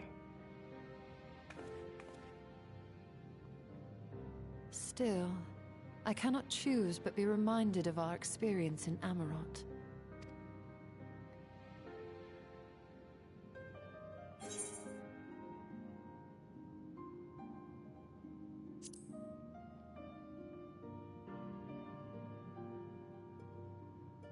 Remember us.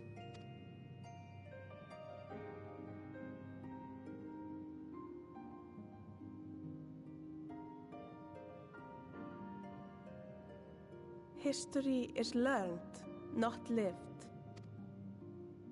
We have always protected the Tales of Ronka, just as we have protected this place.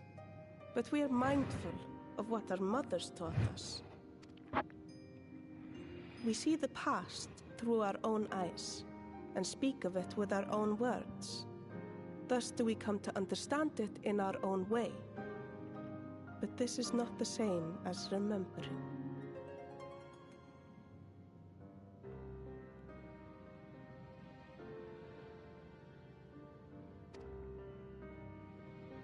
Your mothers were wise. Though we witnessed the final days, our impressions cannot fail to be colored by our own experiences and expectations. Those who lived through it would have perceived the event quite differently.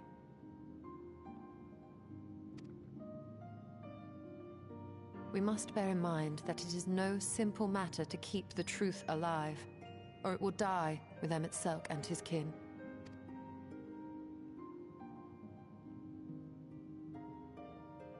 But we have disturbed Tiuna long enough. Fanau will serve similarly well as a venue for our contemplations.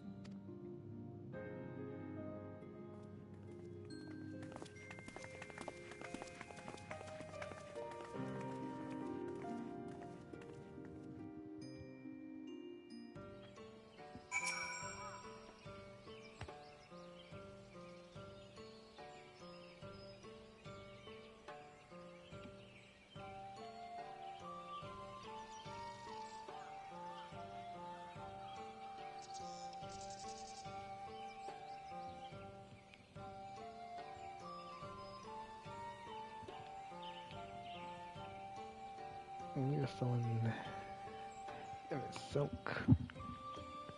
gave such great consideration.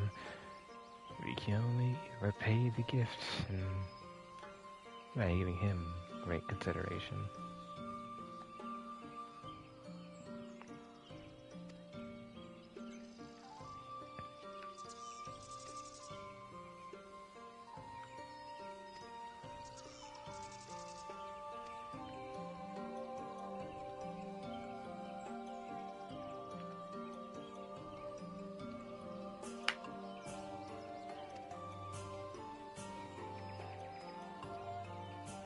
I'm gonna return to Mayor Vieira, aren't I?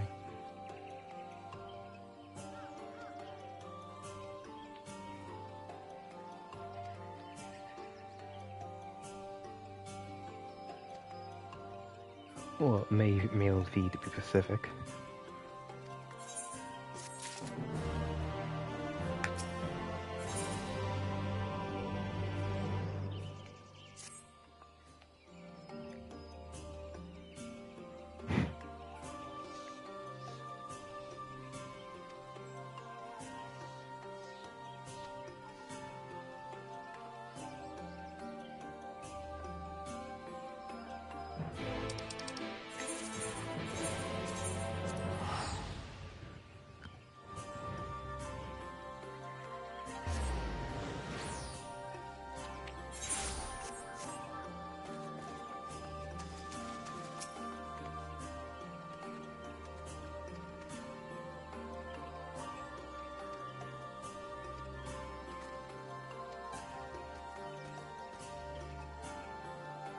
You're still, he's trying to hit it.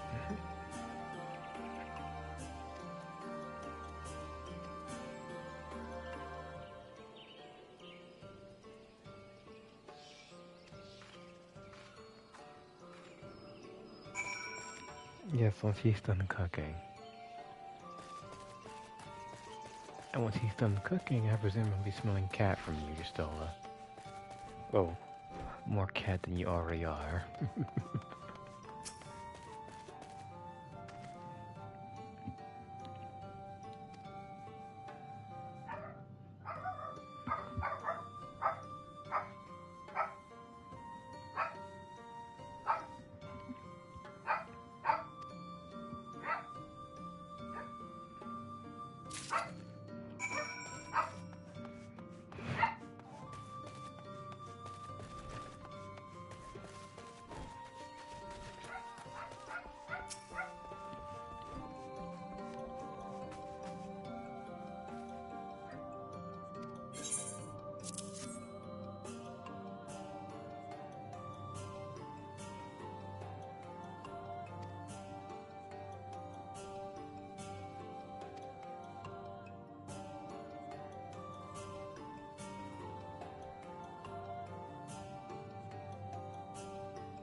I was waiting for that, bro.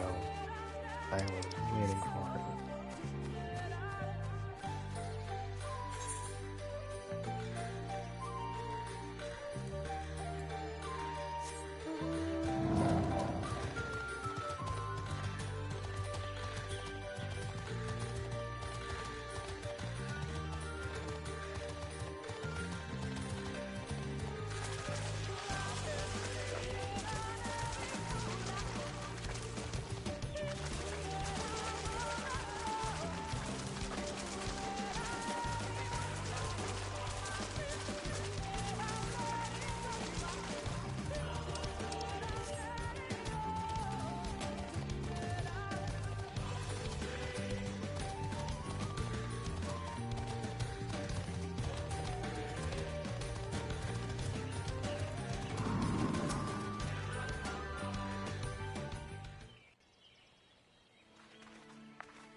If you were hoping to vent your frustrations on our Issa friend here, I can only apologize. Few as they are now, it took us no time at all to track it down. That suits our purpose perfectly. Now we need only wait for Ardbert to arrive. Weren't you two meant to be attending to the empty? We were, and are, but we can hardly ignore the rest of the world, so we thought we might see how things were coming along. From what we can gather, the answer is strangely.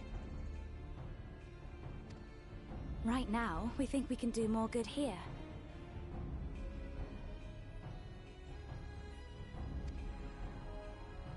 It is heartening to have all present. Indeed. We will be glad of the additional hands should matters escalate. Our quarry has come.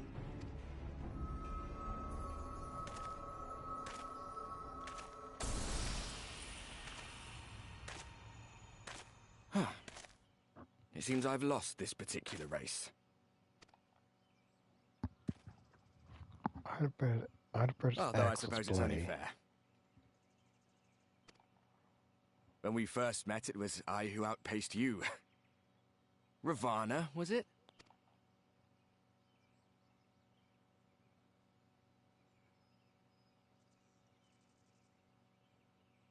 But where are my manners?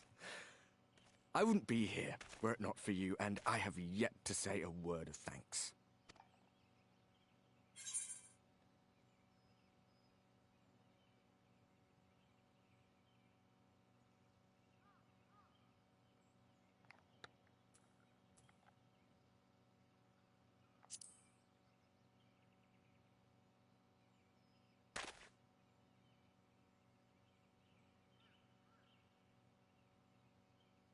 Arm giving you trouble?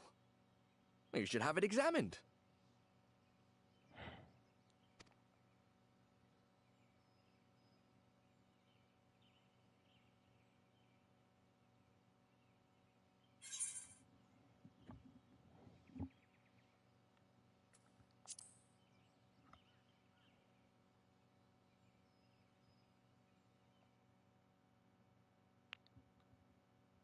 Very well. Let us forego this pretense. After all, it was never you that I needed to deceive.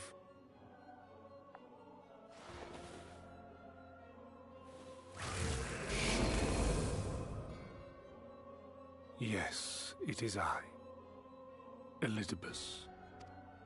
Through your time in Emet-Selk's imitation of our home, I dare say you have gained a better understanding of my role since last we met. Not that it matters. We understand your role, emissary, but not your goal. What is it that you seek to achieve?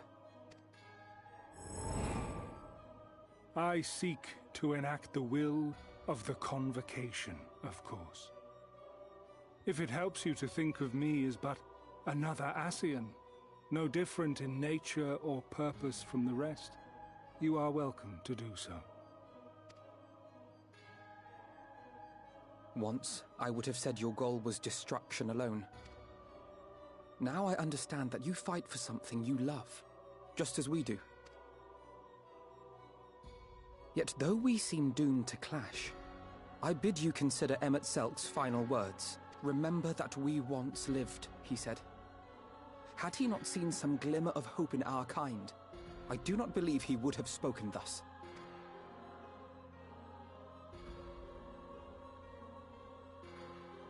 None better understood your plight than he. His words must surely be worthy of your consideration.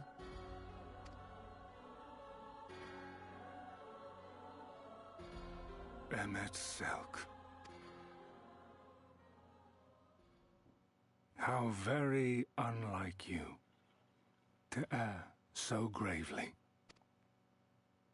That one should stray at the end of so onerous a path is understandable, but I had thought you above such weakness. Mayhap you thought the same. Would that I had been present to offer correction. But I shall do so now, as is my duty, and return all to its proper course. As for you, look at yourselves. Look at your history. Look back 100 short years to how your greatest warriors were undone. And now, at but a word from me, you raise your hands in answer like the puppets you are. Naught has changed. You fail, and you fail, and you learn nothing. Allow that which is most important to slip through your fumbling fingers like so many grains of sand, again and again and again, and you would remember us.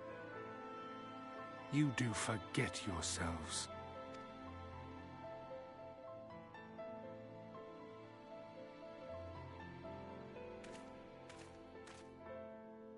There is no common ground to be found between you and I, nor do I require any. I have my duty. Wait!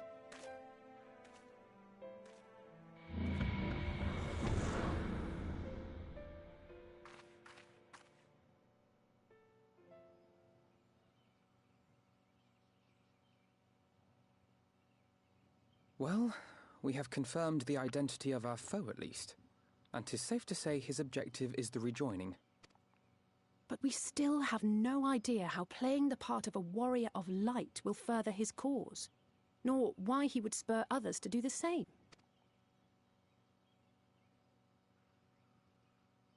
Another visit to the Tempest may shed some light upon these mysteries.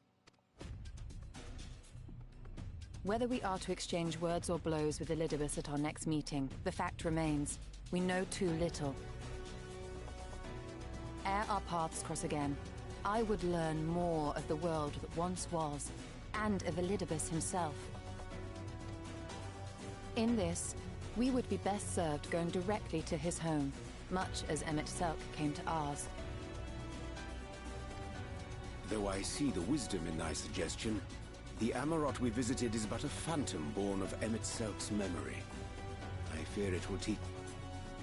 I quite agree. Yet the ruins of the actual city remain unexplored. Given the vastness of the Tempest, I should not be surprised were there more such structures like to those in which the Ondo reside.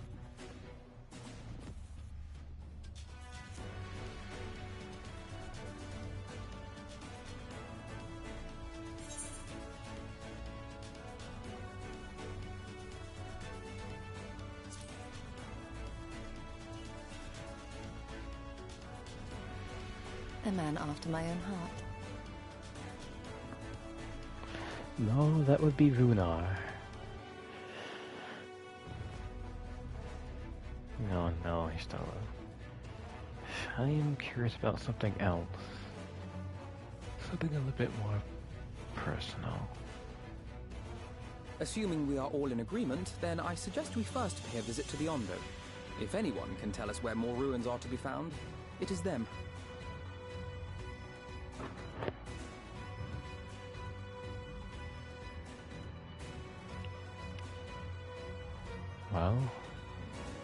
stands to reason that if I was a fragment of Emet-Selch's friend, perhaps the knowledge found within the Tempest could be used to enlighten me about it.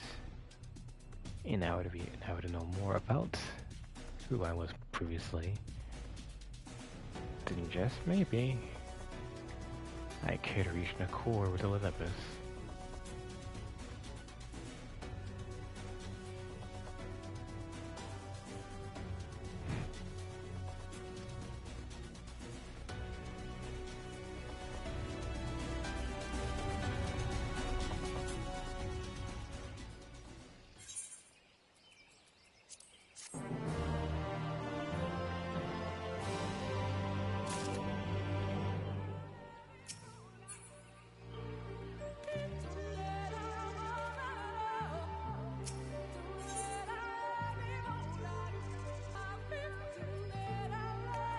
Oh.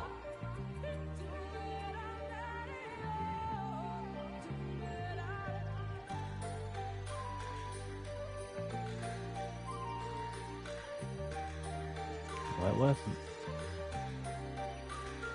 Elipis knows what his job is. You know, illusions of grandeur. No, he's concerned.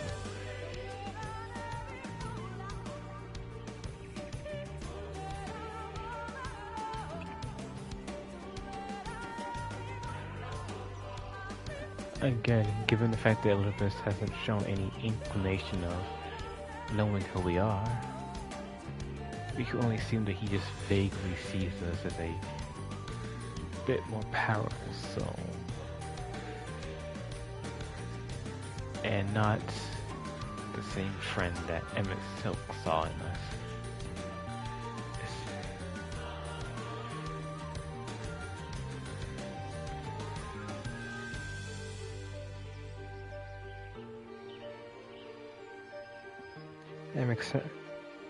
Hell, I wouldn't be surprised if Emet-Selch only entrusted us with those horrors because he saw in us his friend, and not because he had any actual hope for the sundered souls, but rather for that one soul that seems to persist no matter what.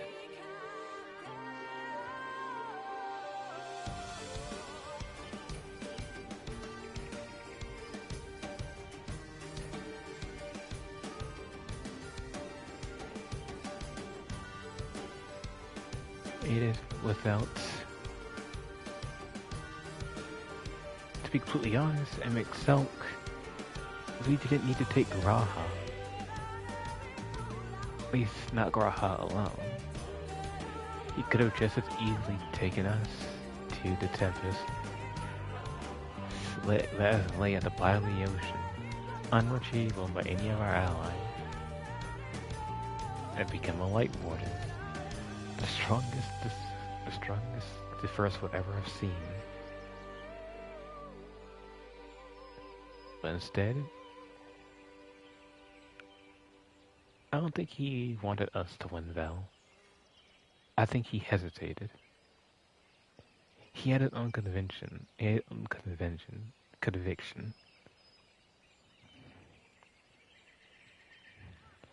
And despite that, he still hesitated. That despite his conviction, despite everything he would lose, was he really going to go far enough?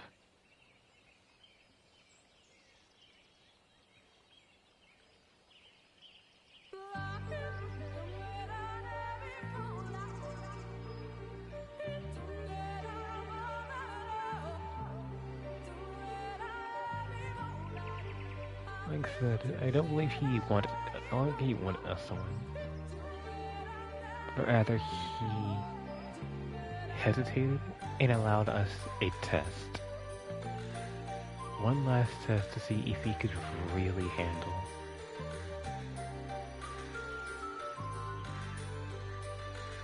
Because if he wanted to, as he's proven time and time again, he could have just taking us with him. Or better yet, moved our allies up the way. He isn't really at risk of dying to anyone except us. He very well knows that.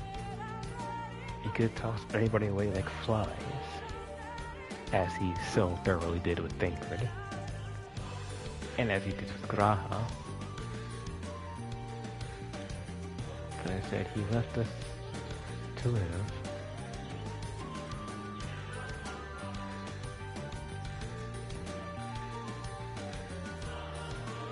Again, I think he's hoping that he initially joined us on our journey as a means to study us. The more he studied the Warrior of Light in particular, the more he realized how close they were to them, to his friend. And once he realized that, his once ever so solid, ever so thorough conviction began to teeter ever so slightly.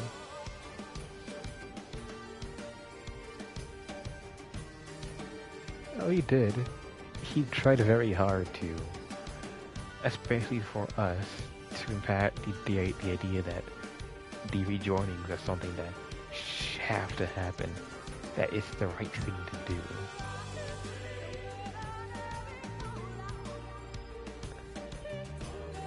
That as his closest friend, we, more than anyone else, will understand what needs to be done, the cost that needs to be paid.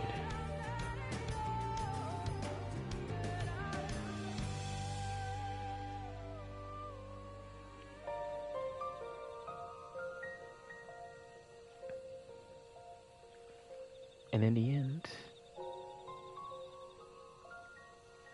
we proved the suspicion is correct. As what did we do? We rejoined for an 8th time, grew ever closer to our original self, and unleashed a power that none but an Ascian could unleash.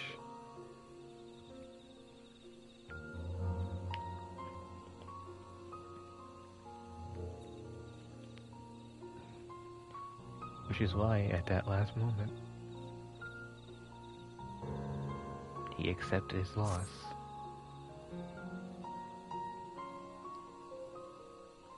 Because even with just a glimmer, he hoped that his friend would do the right thing.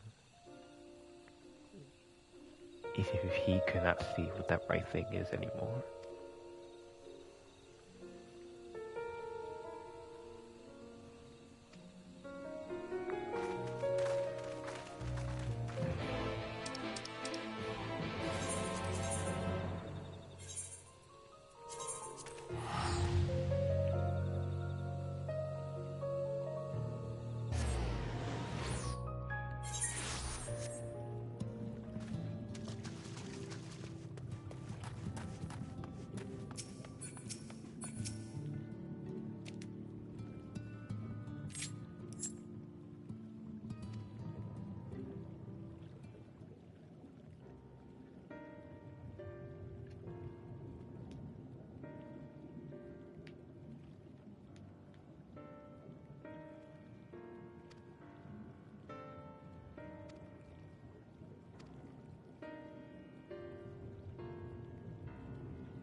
God dang it.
right, tail.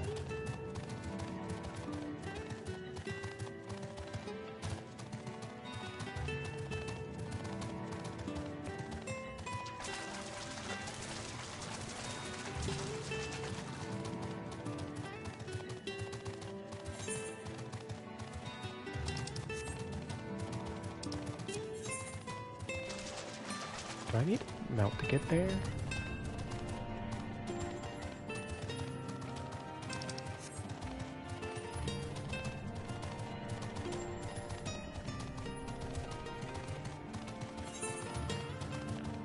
I must admit though, this area is particular. It's a bit of a shorter travel development.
One second.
after this course, we'll probably end the stream in order to get a head start when sleeping.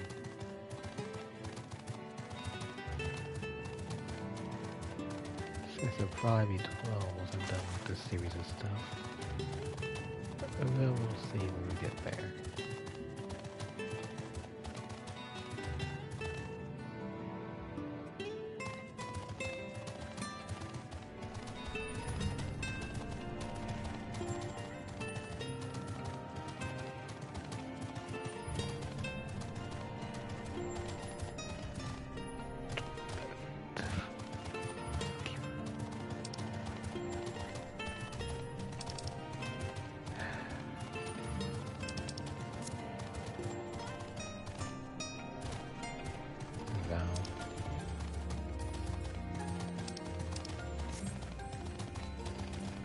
Stream here because I am really tired of dealing with Amarot's weird map.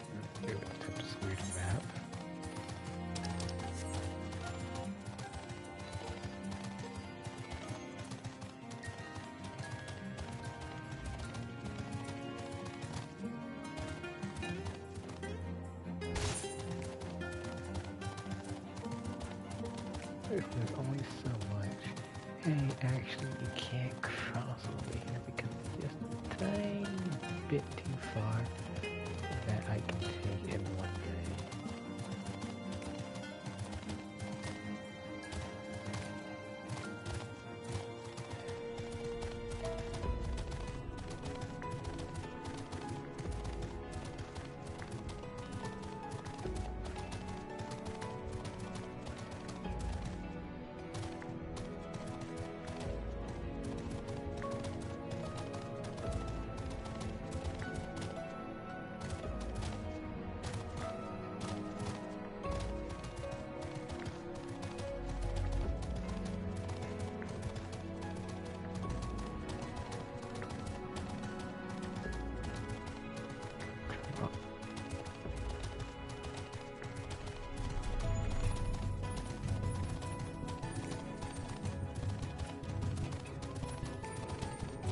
Yeah, no, Valley give up. This place is too...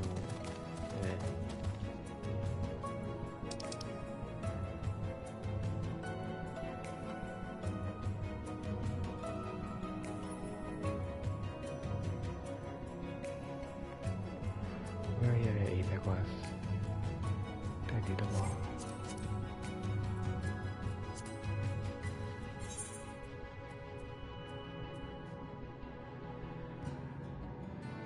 I only have one Aether Quest left here, Val, so I'm gonna do it.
The new place with the geometry annoying enough to make me want to get all the Aether currents on my own, Val.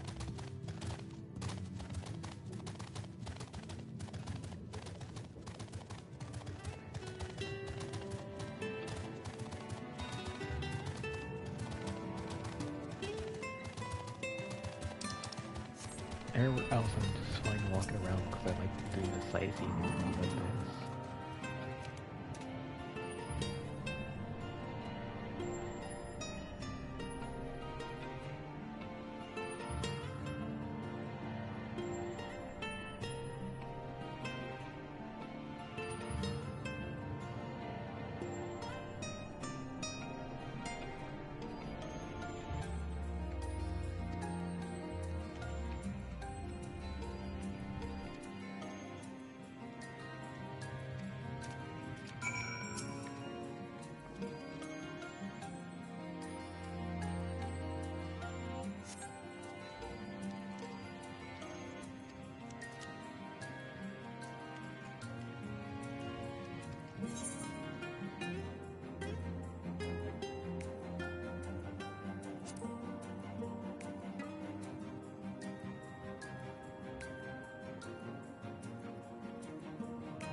when I get the time, I will do all these regional side quests.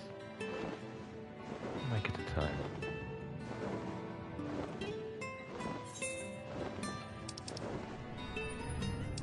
Jeez, everything trying to tell me to go to sleep. My controller's dying. The king got me to do it easy. Just let me do all the rights for once.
Find that he's unpleasantly pointy.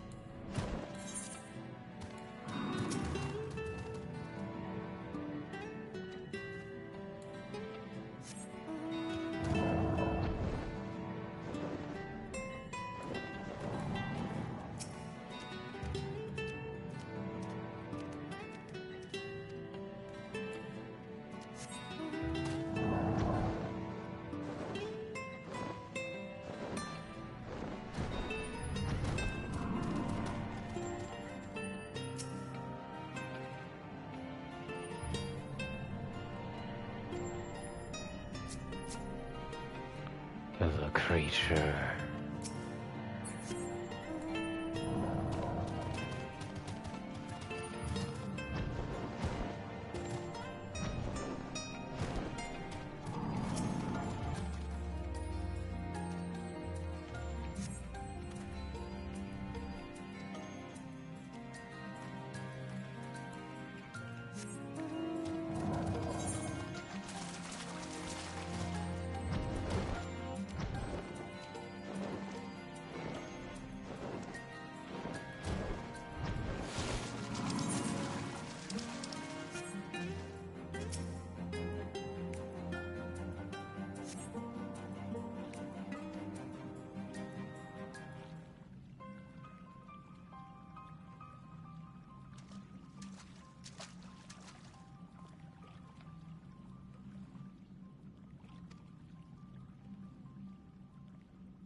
quest and then continue early tomorrow.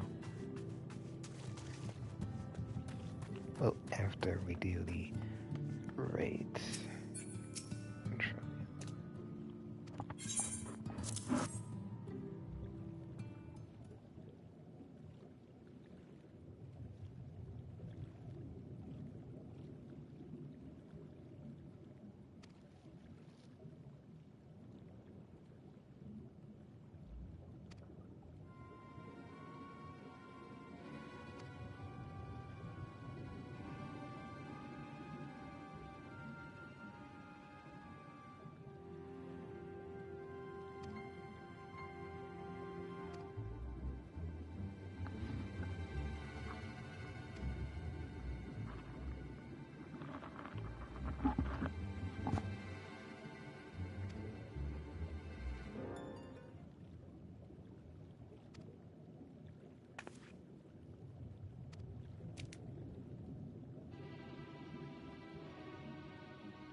And that's that. So I agree, Val.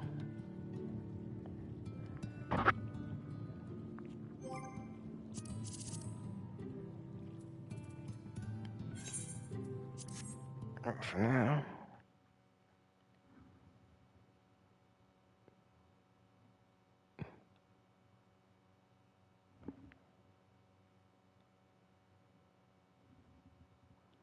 It is time for the sun god to retire for the night. Only a 3-hour stream. Well, actually, no, not 3 hours. It's like the several hours. Let me see. Live.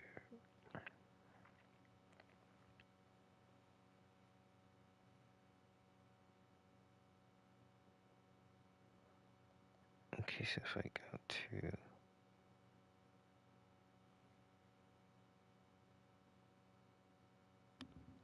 So 4 hours. That's a good track record.